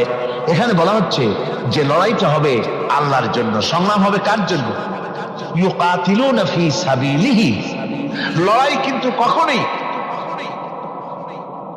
লড়াইটা কখনই দেশ দখল করা, দেশ দখল করা তা আবার মানুষের তৈরি করা আইন কানুন প্রতিষ্ঠার জন্য দেশ দখল করার সংগ্রাম, মানুষের তৈরি করা মতবাদকে প্রতিষ্ঠা করার সংগ্রাম, এই জাতীয় যত রকমের সংগ্রাম আছে, যত রকমের জিহাদ আছে, এই সমস্ত সংগ্রামকে, লড়াইকে ইসলাম জায়েজ করে না। এগুলি মুসলমানদের জন্য একদম নিষিদ্ধ। মুসলমানরা লড়াই করবে কেবলমাত্র আল্লাহর রাস্তায়, ফি সাবিলিহি, জিহাদ ফি সাবিলিল্লাহ, ওয়া তুজাহিদুনা ফি সাবিলিল্লাহ। লড়াই হবে কার পথে? সবে চিল্লায় বলেন, লড়াই কার পথে? লড়াই কি? জিহাদ কি? জিহাদ এই নয় যে আপনি লাঠি ঠেঙ্গা নিয়ে তারপরে বাইর হবেন আর হিন্দু খ্রিস্টান যেখানে পাবেন সমানে মারিয়া শেষ করে ফেলাবেন, এর নাম জিহাদ নয়। জিহাদ হচ্ছে আল্লাহর রাস্তায় সংগ্রাম করা, লড়াই করা। সেই লড়াইটা কি? যে কোনো উদ্দেশ্যকে সফল করার জন্য প্রচেষ্টা চালানো, প্রাণান্তকর প্রচেষ্টা চালানো, ওই প্রচেষ্টার নামই হচ্ছে কি? জিহাদ। সুতরাং এই জিহাদটা হবে আল্লাহর রাস্তায়, সংগ্রাম হবে আল্লাহর রাস্তায়। কি উদ্দেশ্যে? দ্বীন প্রতিষ্ঠার উদ্দেশ্যে। কোরআনে কারীমে রব্বুল আলামিন বলেছেন, আল্লাযীনা আমানু ইউকাতিলুনা ফী সাবিলিল্লাহ। যারা নাকি ঈমানদার তারা লড়াই করে আমি আল্লাহর রাস্তায়, আমি আল্লাহর পথে, তারা লড়াই করে, সংগ্রাম করে আমার দেওয়া জীবন ব্যবস্থা প্রতিষ্ঠার জন্য। ওয়াল্লাযীনা কাফারু ইউকাতিলুনা ফী সাবিলিত তাগুত। আর যারা নাকি কাফের, ভালো করে শুনেন, আল্লাহ পাক বলছেন যারা নাকি কাফের তারাই লড়াই করে মানুষের তৈরি করা তাগুতের পথে লড়াই করে, অর্থাৎ আল্লাহর দেওয়া রাসূলের দেওয়া বিধানকে বাদ দিয়ে মানুষের তৈরি করা, অন্যের তৈরি করা মতবাদ প্রতিষ্ঠার পিছনে সংগ্রাম করে। এখন আপনি দেখেন এই পৃথিবীতে সমাজতন্ত্র কার তৈরি? মানুষের। আল্লাহর না মানুষের? জোরে বলেন, এটা কার তৈরি? আল্লাহর না মানুষের? জাতীয়তাবাদ কার তৈরি? আল্লাহর না মানুষের? পুঁজিবাদ কার তৈরি? আল্লাহ না মানুষের? সমাজতন্ত্র কার তৈরি? আল্লাহ না মানুষের? ধর্মনিরপেক্ষতাবাদ কার তৈরি? আল্লাহ না মানুষের? এই সমস্ত মতবাদকে মানুষের তৈরি করা, এসব মতবাদকে প্রতিষ্ঠিত করার জন্য যারাই সংগ্রাম করে, যারাই লড়াই করে, আল্লাহ পাক বলেছেন ওয়াল্লাযীনা কাফারু ইউকাতিলুনা ফী সাবিলিত তাগুত। এরা হচ্ছে লড়াই করে তাগুতের পথে, শয়তানের পথে। কার পথেগুলি? শয়তানের পথ। জোরে বলেন, এই পথগুলি কার? শয়তানের পথ। যারা মুমিন তারা লড়াই করবে আল্লাহর পথে। সুতরাং লড়াই হতে হবে সব সময় আল্লাহর পথে, আর সেই লড়াই বিচ্ছিন্ন ভাবে নয়, কাতারবন্দী হয়ে সুসংহত সাংগঠনিক প্রক্রিয়ায় সুশৃঙ্খল ভাবে সাংগঠনিক ফয়সলা সিদ্ধান্তকে মেনে নিয়ে আমিরের হুকুমকে অনুসরণ করে ঐক্যবদ্ধভাবে যদি লড়াই হয়, সে লড়াইয়ে বিজয় আসবে আল্লাহর পক্ষ থেকে। বিচ্ছিন্ন ভাবে নয়, ঐক্যবদ্ধ ভাবে কাজ করতে হবে। এই আয়াতের মূলনীতির ভিত্তিতে রাসূল পাক সাল্লাল্লাহু আলাইহি ওয়াসাল্লামের নেতৃত্বাধীন এমন এক মহা সামরিক শক্তি গড়ে উঠেছিল যার সামনে তদানীন্তন রোম, পারস্য পদানত হয়েছিল। সুবহানাল্লাহ পড়ে। সুতরাং এমন একটি বাহিনী এমন একটি বাহিনী গড়ার জন্য মুমিনদের প্রতি বলা হচ্ছে যে তোমরা হবে সেই ধরনের বাহিনী যারা নাকি লড়বে আল্লাহর রাস্তায়, আল্লাহর পথে লড়াই করবে নিজেদের জান এবং মাল দিয়ে, ঐক্যবদ্ধভাবে। তারপরে আল্লাহ রাব্বুল আলামিন বলছেন وَإِذْ قَالَ مُوسَى لِقَوْمِهِ يَا قَوْمِ لِمَ تُؤْذُونَنِي وَقَدْ تَعْلَمُونَ أَنِّي رَسُولُ اللَّهِ إِلَيْكُمْ فَلَمَّا زَاغُوا أَزَاغَ اللَّهُ قُلُوبَهُمْ وَاللَّهُ لَا يَهْدِي الْقَوْمَ الْفَاسِقِينَ। স্মরণ করো মুসা আলাইহিস সালামের কথা। এই কথাগুলি আল্লাহ মুসলমানদের স্মরণ করাচ্ছেন। কাদেরকে? মুসলমানদেরকে। মুসা আলাইহিস সালামের কথা স্মরণ করো। তিনি তার কওমদেরকে বললেন, হে কওম, হে আমার জাতি, তোমরা কেন আমাকে উৎপীড়িত করছো, কেন আমাকে কষ্ট দিচ্ছ? ওয়াকাদ তা'লামুনা আন্নী রাসূলুল্লাহি ইলাইকুম, আর একথা তোমরা ভালো করেই জানো যে আমি তোমাদের জন্য রাসূল হয়ে এসেছি আল্লাহর পক্ষ থেকে। বন্ধুগণ, কোরআনে কারীমে একথা বলা হয়েছে, সর্বত্র প্রায় এসেছে। নবীদের উপরে সমকালীন যুগের লোকেরা নবীদেরকে কষ্ট দিয়েছে, মুসিবত দিয়েছে। কারণ কি? নবীদের স্বভাব খারাপ ছিল, তাই নাকি? নাউযুবিল্লাহি মিন যালিক। নবীরা স্বভাব চরিত্রের দিক থেকে সর্বশ্রেষ্ঠ। নবীদের জন্য সমকালীন লোকেরা ক্ষেপলো কেন? ক্ষেপেছে একটাই কারণ ছিল। নবীদের বিরুদ্ধে ক্ষেপার একটি কারণ, তা হচ্ছে নবীরা দুনিয়ার মানুষের সামনে বলেছেন, ইয়া কওমি ইবুদুল্লাহা মা লাকুম মিন ইলাহিন গায়রু। নবীরা দাওয়াত দিয়েছেন, ও আমার কওম, ও আমার জাতি, এক আল্লাহ ছাড়া কারো গোলামি করা যাবে না, কারো আনুগত্য করো না, দাসত্ব করো, গোলামি করো একমাত্র আল্লাহ রাব্বুল আলামিনের। অন্য আয়াতে এসেছে, আল্লাহ পাক বলেছেন, وَلَقَدْ بَعَثْنَا فِي كُلِّ أُمَّةٍ رَسُولًا أَنِ اعْبُدُوا اللَّهَ وَاجْتَنِبُوا الطَّاغُوتَ। আমি এমন কোন জাতি নাই, এমন কোন দল নাই যাদের জন্য নবী প্রেরণ করি নাই। নবীরা গিয়া তাদেরকে বলেছেন, এক আল্লাহর গোলামি করো, আর মানুষের দাসত্ব, তাগুতের গোলামি বর্জন করো, আল্লাহর গোলামি করো। এই কথা বলার সঙ্গে সঙ্গে তাগুত খেপে গেছে। কে খেপে গেছে? কে খেপেছে? তাগুত সহ্য করতে পারে নাই। তাগুত বলা হয় সেই শক্তিকে যে শক্তি নিজে শুধু আল্লাহর আইন অমান্য করে বসে থাকে না, অন্যদেরকেও আল্লাহর আইন অমান্য করতে বাধ্য করে। ওরাই খেপে গেল। ওরা খেপে মার আরম্ভ করে দিল। হযরতে মুসা আলাইহিস সালাম মার খেয়েছেন। হযরতে মুসা আলাইহিস সালাম, হযরতে ঈসা আলাইহিস সালাম, ইব্রাহিম আলাইহিস সালাম, নূহ আলাইহিস সালাম, এমন কোন পয়গম্বর আছেন যিনি মার খান নাই? কোরআনে কারীম বলা হচ্ছে, ইয়া হাসরাতান আলাল ইবাদ মা ইয়াতিহিম মির রাসূলিন ইল্লা কানু বিহি ইস্তাহজিউন। আফসোস বান্দার উপরে, এমন একজন রাসূল পাঠাই নাই যার সঙ্গে সমকালীন যুগের লোকেরা ঠাট্টা করে নাই, বিদ্রুপ করে নাই, পাগল বলে নাই। এমন একজনও পাঠাই নাই। যাকেই পাঠিয়েছি তার সাথে সমকালীন লোকেরা ঝগড়া বিবাদ করেছে, মারধর করেছে, অত্যাচার করেছে।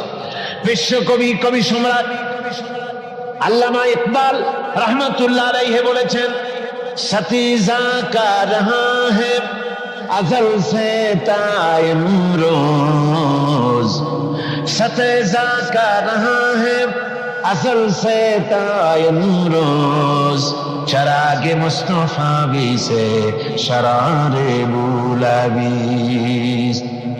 मुस्तफार दीप शिखार शाखे, মুস্তফার দীপ শিখার সাথে আবু লাহাবের অগ্নিস্ফুলিঙ্গের সংঘর্ষ চলে এসেছে।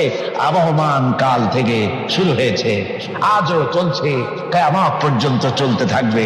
তবে কিনা আবু জাহেলের, আবু লাহাবের অগ্নিস্ফুলিঙ্গ নির্বাপিত হয়ে যাবে, আর মুস্তাফা সাল্লাল্লাহু আলাইহি ওয়াসাল্লামের দীপ শিখা জ্বলতেই থাকবে, নিভে যাবে না। সুবহানাল্লাহ পড়ে, নিভে যাবে না। কারণ হচ্ছে আল্লাহ পাক বলেছেন, ইউরিদুনা লিইউতফিউ নূরাল্লাহি বিআফওয়াহিহিম ওয়াল্লাহু মুতিম্মু নূরিহি ওয়ালাউ কারিহাল কাফিরুন।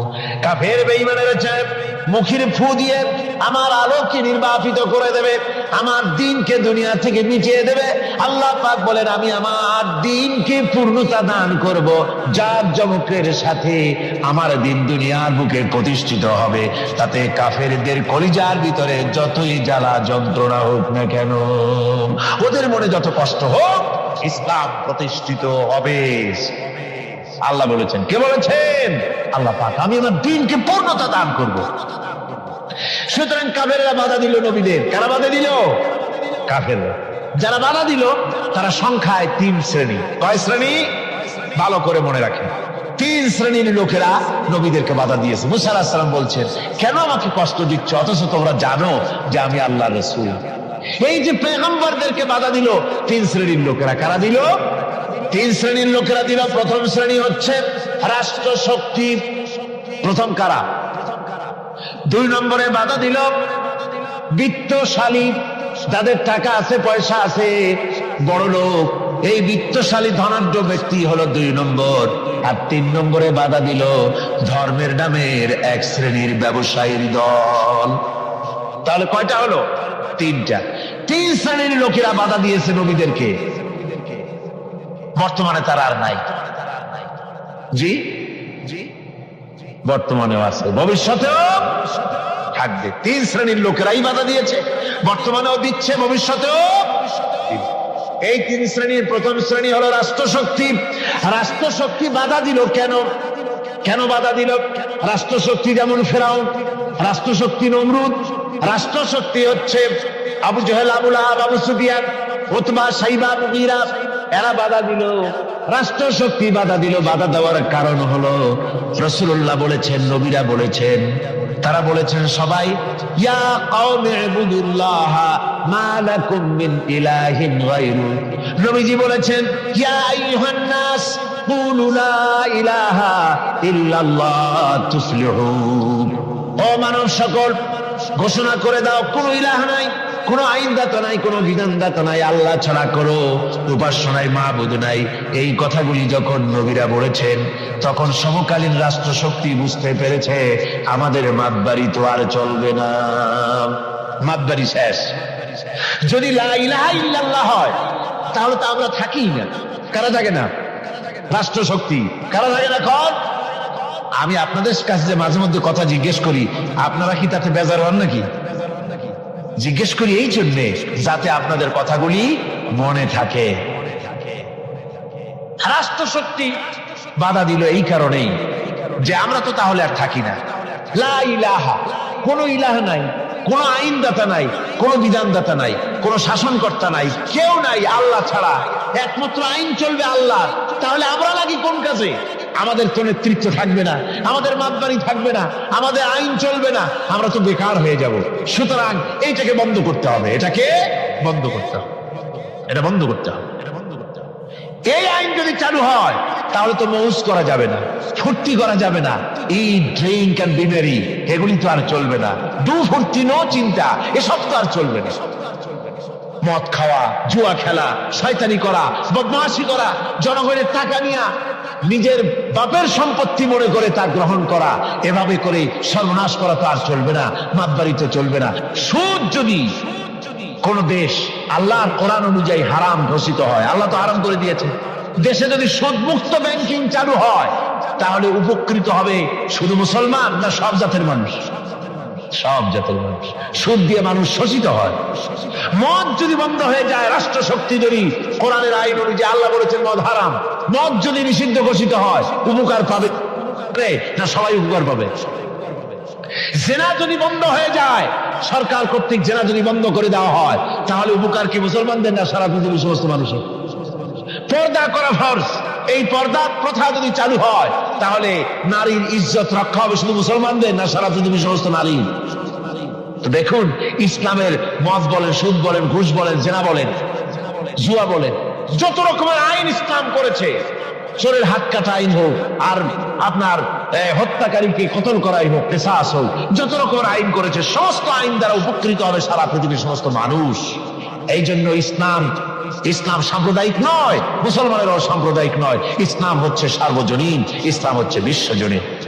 আজকে রাষ্ট্রশক্তি পয়লা নম্বরেই বাধা দেয় তাদের ক্ষমতাকে টিকিয়ে রাখার জন্য, ক্ষমতাকে কুক্ষিগত করার জন্য হারাম ভাবে, অবৈধভাবে সরকারের জনগণের মালকে, সম্পদকে ভক্ষণ করার জন্য নিজেদের ফুর্তি, নিজেদের মনের চাহিদা, নিজেদের নফস এবং প্রবৃত্তি অনুযায়ী চলার জন্য তারা এই নিজেদের ক্ষমতাকে টিকিয়ে রাখার জন্য ইসলামকে চিরকাল তারা বাধা দিয়ে এসছে। 2 নম্বরে বাধা দিয়েছে যারা, সেটা হচ্ছে কি? বিত্তশালী ধনী ব্যক্তিরা, বিত্তশালী ধনাঢ্য ব্যক্তিরা, ওরাই ইসলামের চিরকাল ইসলামের বাধা দিয়ে আসছে, এখনো দিচ্ছে, ভবিষ্যতে দেবে, তবে সব না।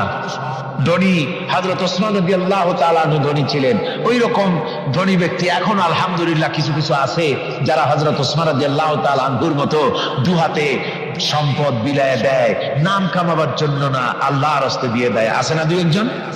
আছে, সমাজে আছে।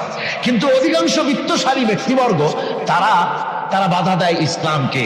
বাধা দেয় কেন? বাধা দিয়েছিল মুসা আলাইহিস সালামের জামানায়, হুজুরের জামানায় উমাইয়া বাধা দিয়েছিল। এভাবে করে প্রত্যেক যুগে বড় বড় ধনীরা তারা ইসলামকে বাধা দেয়। তাদের আল্লাহ তাদের টাকা দিয়েছে, পয়সা দিয়েছে, অবৈধভাবে তারা পয়সা নিজেরা উপার্জন করেছে। এই পয়সা দিয়ে তারা সাহায্য করে বাতিলকে, ইসলামকে সাহায্য করে না, ইসলামকে সাহায্য করে না। বাতিলকে অমুক দলের নেতা আসবে, অমুক দলের অমুক আসবে, 50,000 টাকা দিয়ে দেয়, 50,000 টাকা, 2 লাখ টাকা, 5 লাখ টাকা, অমুকের ইলেকশন তো দিয়ে গেল 5 লাখ, 10 লাখ, 20 লাখ, কোটিখানেক টাকা দিয়ে গেল, 2-3 কোটি দিয়ে দিল। কিন্তু ইসলামের কোরআনের মাহফিল হবে, তাফসীর হবে, 5টা টাকা বাইরেতে কলিজাটা ছটফট করতে থাকে এইসব লোকে, ঠিক কিনা কন? ইসলামের জন্য কাজ হবে, ইসলামের জন্য কোন প্রোগ্রাম হাতে নেওয়া হয়, অথবা ইসলামের জন্য নির্বাচন হচ্ছে, এই ধরনের যত রকমের প্রক্রিয়া আছে, এই প্রক্রিয়াগুলি করতে গেলে পরে তখন তাদের থেকে টাকা বের হতে চায় না, বাতিলকে সাহায্য করে চূড়ান্ত ভাবে, আর ইসলামকে দিতে চায় না। তার কারণ ইসলাম যদি ক্ষমতায় যায় তাহলে অবৈধ পন্থায় যেসব টাকা রোজগার করা হয়েছে এই পথগুলি বন্ধ হয়ে যাবে।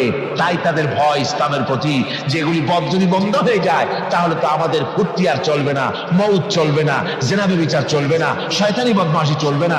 সেই জন্য তাদের টাকা দিয়ে তারা ইসলামকে দুহাতে ঠেকাবার জন্য তারা প্রচেষ্টা চালায়। কথা বুঝতে পেরেছেন? এরপরে 3 নম্বরে যারা বাধা দেয় তারা হলো ধর্মের নামের এক শ্রেণীর ব্যবসায়ী দল, ধর্মের নামের এক শ্রেণীর ব্যবসায়ী দল। এরা হচ্ছে আল্লাহ রাব্বুল আলামিন কোরআনে কারীমের মধ্যে বলেছেন, ইয়া আইয়ুহাল্লাযীনা আমানু ইন্না কাসীরাম মিনাল আহবারি ওয়ার রুহবানি লায়াকুলুনা আমওয়ালান নাসি বিল বাতিল ওয়া ইয়াসুদ্দুনা আন সাবিলিল্লাহ। আল্লাহ রাব্বুল আলামিন বলেন, বিশ্বাসীরা শোনো, আরেক দল লোক হচ্ছে যারা আহলে কিতাবের এক শ্রেণীর পীর দরবেশ আলেম জাতীয় এক শ্রেণীর লোক, যারা নাকি আবার এবং রহবান, কোরআনের পরিভাষায় বলা হয়েছে এদের কাজ হলো মানুষের মালকে, সম্পদকে বাতিল পন্থায় ভক্ষণ করা।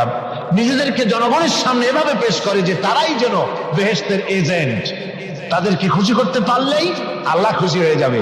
এই জাতীয় একটা ভাব দ্বারা তারা মানুষের সামনে নিজেকে পেশ করে থাকে, আর ধর্মের বিভিন্ন অনুভূতি দিয়ে মানুষের কাছ থেকে টাকা পয়সা শোষণ করে নেওয়ার পথ চালু করে দেয়, সহজে বেহেশতে যাওয়ার পথ চালু করে দেয়। এ ধরনের অনেক বেদাত পূর্ণ কাজ তারা করে, আর বেদাত আর শিরকের মাধ্যমে ধর্মীয় অনুভূতি দিয়ে মানুষের কাছ থেকে টাকা পয়সা লুট করে নেওয়ার জন্য চেষ্টা করে। এই যে আপনি দেখেন বর্তমানে যে রজব মাস, এটা সাবান শুরু হয়েছে বোধহয়, রজব মাস চলে গেল, রজব মাস আসতে পরে খাজা বাবার মহব্বতের লোকের আর অভাব থাকে না, এমনি নামাজ পড়ে না, কিন্তু রজব মাস আসতে পরে তখন ড্যাগ নিয়ে ড্যাগের উপরে লাল কাপড় চড়াই দিয়া, শালু কাপড় চড়াই দিয়া তারপরে টাকা পয়সা রোজগার করার জন্য দারুণ ভাবে চেষ্টা করে। খাজার এত মহব্বত, নামাজ পড়ে না একক তো, বললেন নামাজ পড়ে না, খাজার দারুণ মহব্বত করে। আসলে তো খাজার মহব্বত না, আসল ব্যাপারটা হচ্ছে ইয়া খাজা কুছ তো আজা, পেট তো ভর যা। নিজের পেট ভরার জন্য, নিজের টাকা পয়সা লুটতরাজ করার জন্য এইভাবে করে তারা খাজার মহব্বত হিসাবে নিজেকে পেশ করে। এইভাবে কেউ মাজার দিয়া, কেউ ওরস দিয়ে, কেউ এই ধরনের নানান রকমের বিদআতপূর্ণ কাজ করে করে জনগণের কাছ থেকে টাকা পয়সা বাতিল পন্থায় ভক্ষণ করে। আল্লাহ পাক বলছেন শুধু বাতিল পন্থায় জনগণের মালকে ভক্ষণ করে যদি বসে থাকতো তাও একটা হতো, তাও না। ওয়াসুদ্দুনা আন সাবিলিল্লাহ, বাতিল পন্থায় জনগণের মাল ভক্ষণ করে, এটা হলো এক। দুই নম্বরে সব সময় তারা ইসলামী আন্দোলনকে বাধা দেয়। ইসলামের পথে, আল্লাহর পথে সব সময় ফতোয়া দিয়ে, ফতোয়াবাজি করে তারা ইসলামের আন্দোলনের পথে লোকেরা যেন যাইতে না পারে, ইসলামী আন্দোলনে শরীক হতে না পারে, সেজন্য আপ্রাণ প্রচেষ্টা করতে থাকে এই শ্রেণীর লোকেরা। এই তিন শ্রেণীর লোক ইসলামকে চিরকাল বাধা দিয়ে এসেছে। তাই আমি আজকে আপনাদের সামনে এই কথাই বলতে চাই যে আল্লাহ রাব্বুল আলামিন কোরআনে কারীমের এই সূরাটির এই আয়াতগুলির মধ্যে পরিষ্কার করে আমাদের সামনে বলে দিলেন যে মুনাফিকি বর্জন করতে হবে। এক নম্বরে কি? মুনাফিকি বর্জন করতে হবে। মুনাফিকি মারাত্মক রোগ, সেই রোগগুলি সম্পর্কে আমি আপনাদের সামনে আলোচনা করেছি। দুই নম্বরে বলা হয়েছে আল্লাহ ঘৃণিত, সর্বাধিক ঘৃণিত ব্যক্তি আল্লাহর কাছে মুনাফিকরা। সর্বাধিক ঘৃণিত কারা? মুনাফিকরা। আর সবচাইতে আল্লাহ ভালোবাসেন কাদেরকে? যারা নাকি কাতারবদ্ধভাবে আল্লাহর রাস্তায় লড়াই করে আল্লাহর দ্বীন প্রতিষ্ঠার জন্য, তারা হলো আল্লাহ সবচাইতে বেশি প্রিয়। আর তিন নম্বরে আজকের আলোচনায় আসলো যে নবীদেরকে যেভাবে জ্বালা যন্ত্রণা দিয়েছে কাফির বেঈমানেরা, ওই জ্বালা যন্ত্রণার সিলসিলা চলতেছে, চলবে। তবে মনে রেখো, বনী ইসরাঈলেরা যেভাবে মুসা আলাইহিস সালাম, ঈসা আলাইহিস সালামকে বাধা দিয়ে যেভাবে বিপদগ্রস্ত হয়েছে, তোমরা মুসলমানেরা যদি নবীদেরকে এভাবে নির্যাতন করো, তোমাদেরকেও নির্যাতিত হতে হবে। আল্লাহর গজব তোমাদের উপরেও আসবে। এখন আমি মোনাজাত করব। মোনাজাতের জন্য দাঁড়ানো ভাইরা বসেন। এই যে দাঁড়ানো ভাই যত আছেন, ডানে বামে সমস্ত মুসলমান মাহফিলের মাঝখানে যারা দাঁড়ায় আছেন, সব বসুন।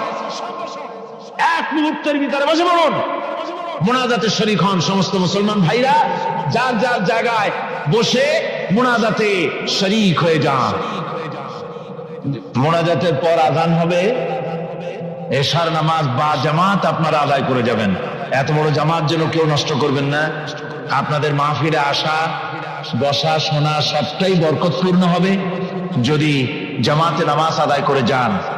আর জামাত ছেড়ে যাওয়া, এটা কোরআনে কারীমের মাহফিলে শুনতে এসে জামাত না পড়ে যাওয়া, এটা একটা দারুণ দুর্গতি হবে। আমি আশা করব আপনারা কেউ জামাত ছেড়ে যাবেন না। উজুর ব্যবস্থা তো আছে, উজুর ব্যবস্থা আছে। উজু না থাকলে উজু করে নেবেন। মোনাজাত শেষ হওয়ার সাথে সাথে যাদের উজু নাই, উজু করে আসবেন। আল্লাহুম্মা আমিন। ربنا ظلمنا أنفسنا وإن لم تغفر لنا وترحمنا لنكونن من الخاسرين ربنا لا تزغ قلوبنا بعد إذ هديتنا وهب لنا من لدنك رحمة إنك أنت الوهاب أي الله تعالى হাজার হাজার মুসলমান নরনারী ঠান্ডাকে উপেক্ষা করে তোমার দ্বীনের কথা শোনার জন্য, কোরআনে কারীমের কথা শোনার জন্য এই মাঠে এসে হাজির হয়েছে। আল্লাহ তুমি দয়া করে মেহেরবানি করে আলোচনার সওয়াবটুকু হুজুরে পুর নূর সাল্লাল্লাহু আলাইহি সাল্লামের রূহ মুবারকে পৌঁছে দাও। রব্বুল আলামিন, আমাদের মধ্য থেকে যাদের মা বাপ দুনিয়া থেকে জরবের মতো বিদায় হয়ে গেছে, আল্লাহ কবরে যদি আযাব থাকে দয়া করে আযাব মাফ করে দাও।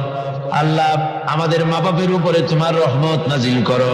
রব্বিরহামহুমা কামা রব্বায়ানি সগীরা, রব্বিরহামহুমা কামা রব্বায়ানি সগীরা। হে আল্লাহ রব্বুল আলামিন, এই মাহফিলে যত লোক আছি আমরা, কার কোন ব্যাধি আছে, রোগ আছে, আমরা তুমি ভালো করে জানো। আমাদের প্রত্যেকের ব্যাধিকে তুমি শিফায়ে আজলা দান করে দাও। اللهم حبب إلينا الإيمان وزينه في قلوبنا وكره إلينا الكفر والفسوق والعصيان واجعلنا من الراشدين ربنا تقبل منا إنك أنت السميع العليم وتب علينا إنك أنت التواب الرحيم سبحان ربك رب العزة عما يصفون وسلام على المرسلين الحمد لله رب العالمين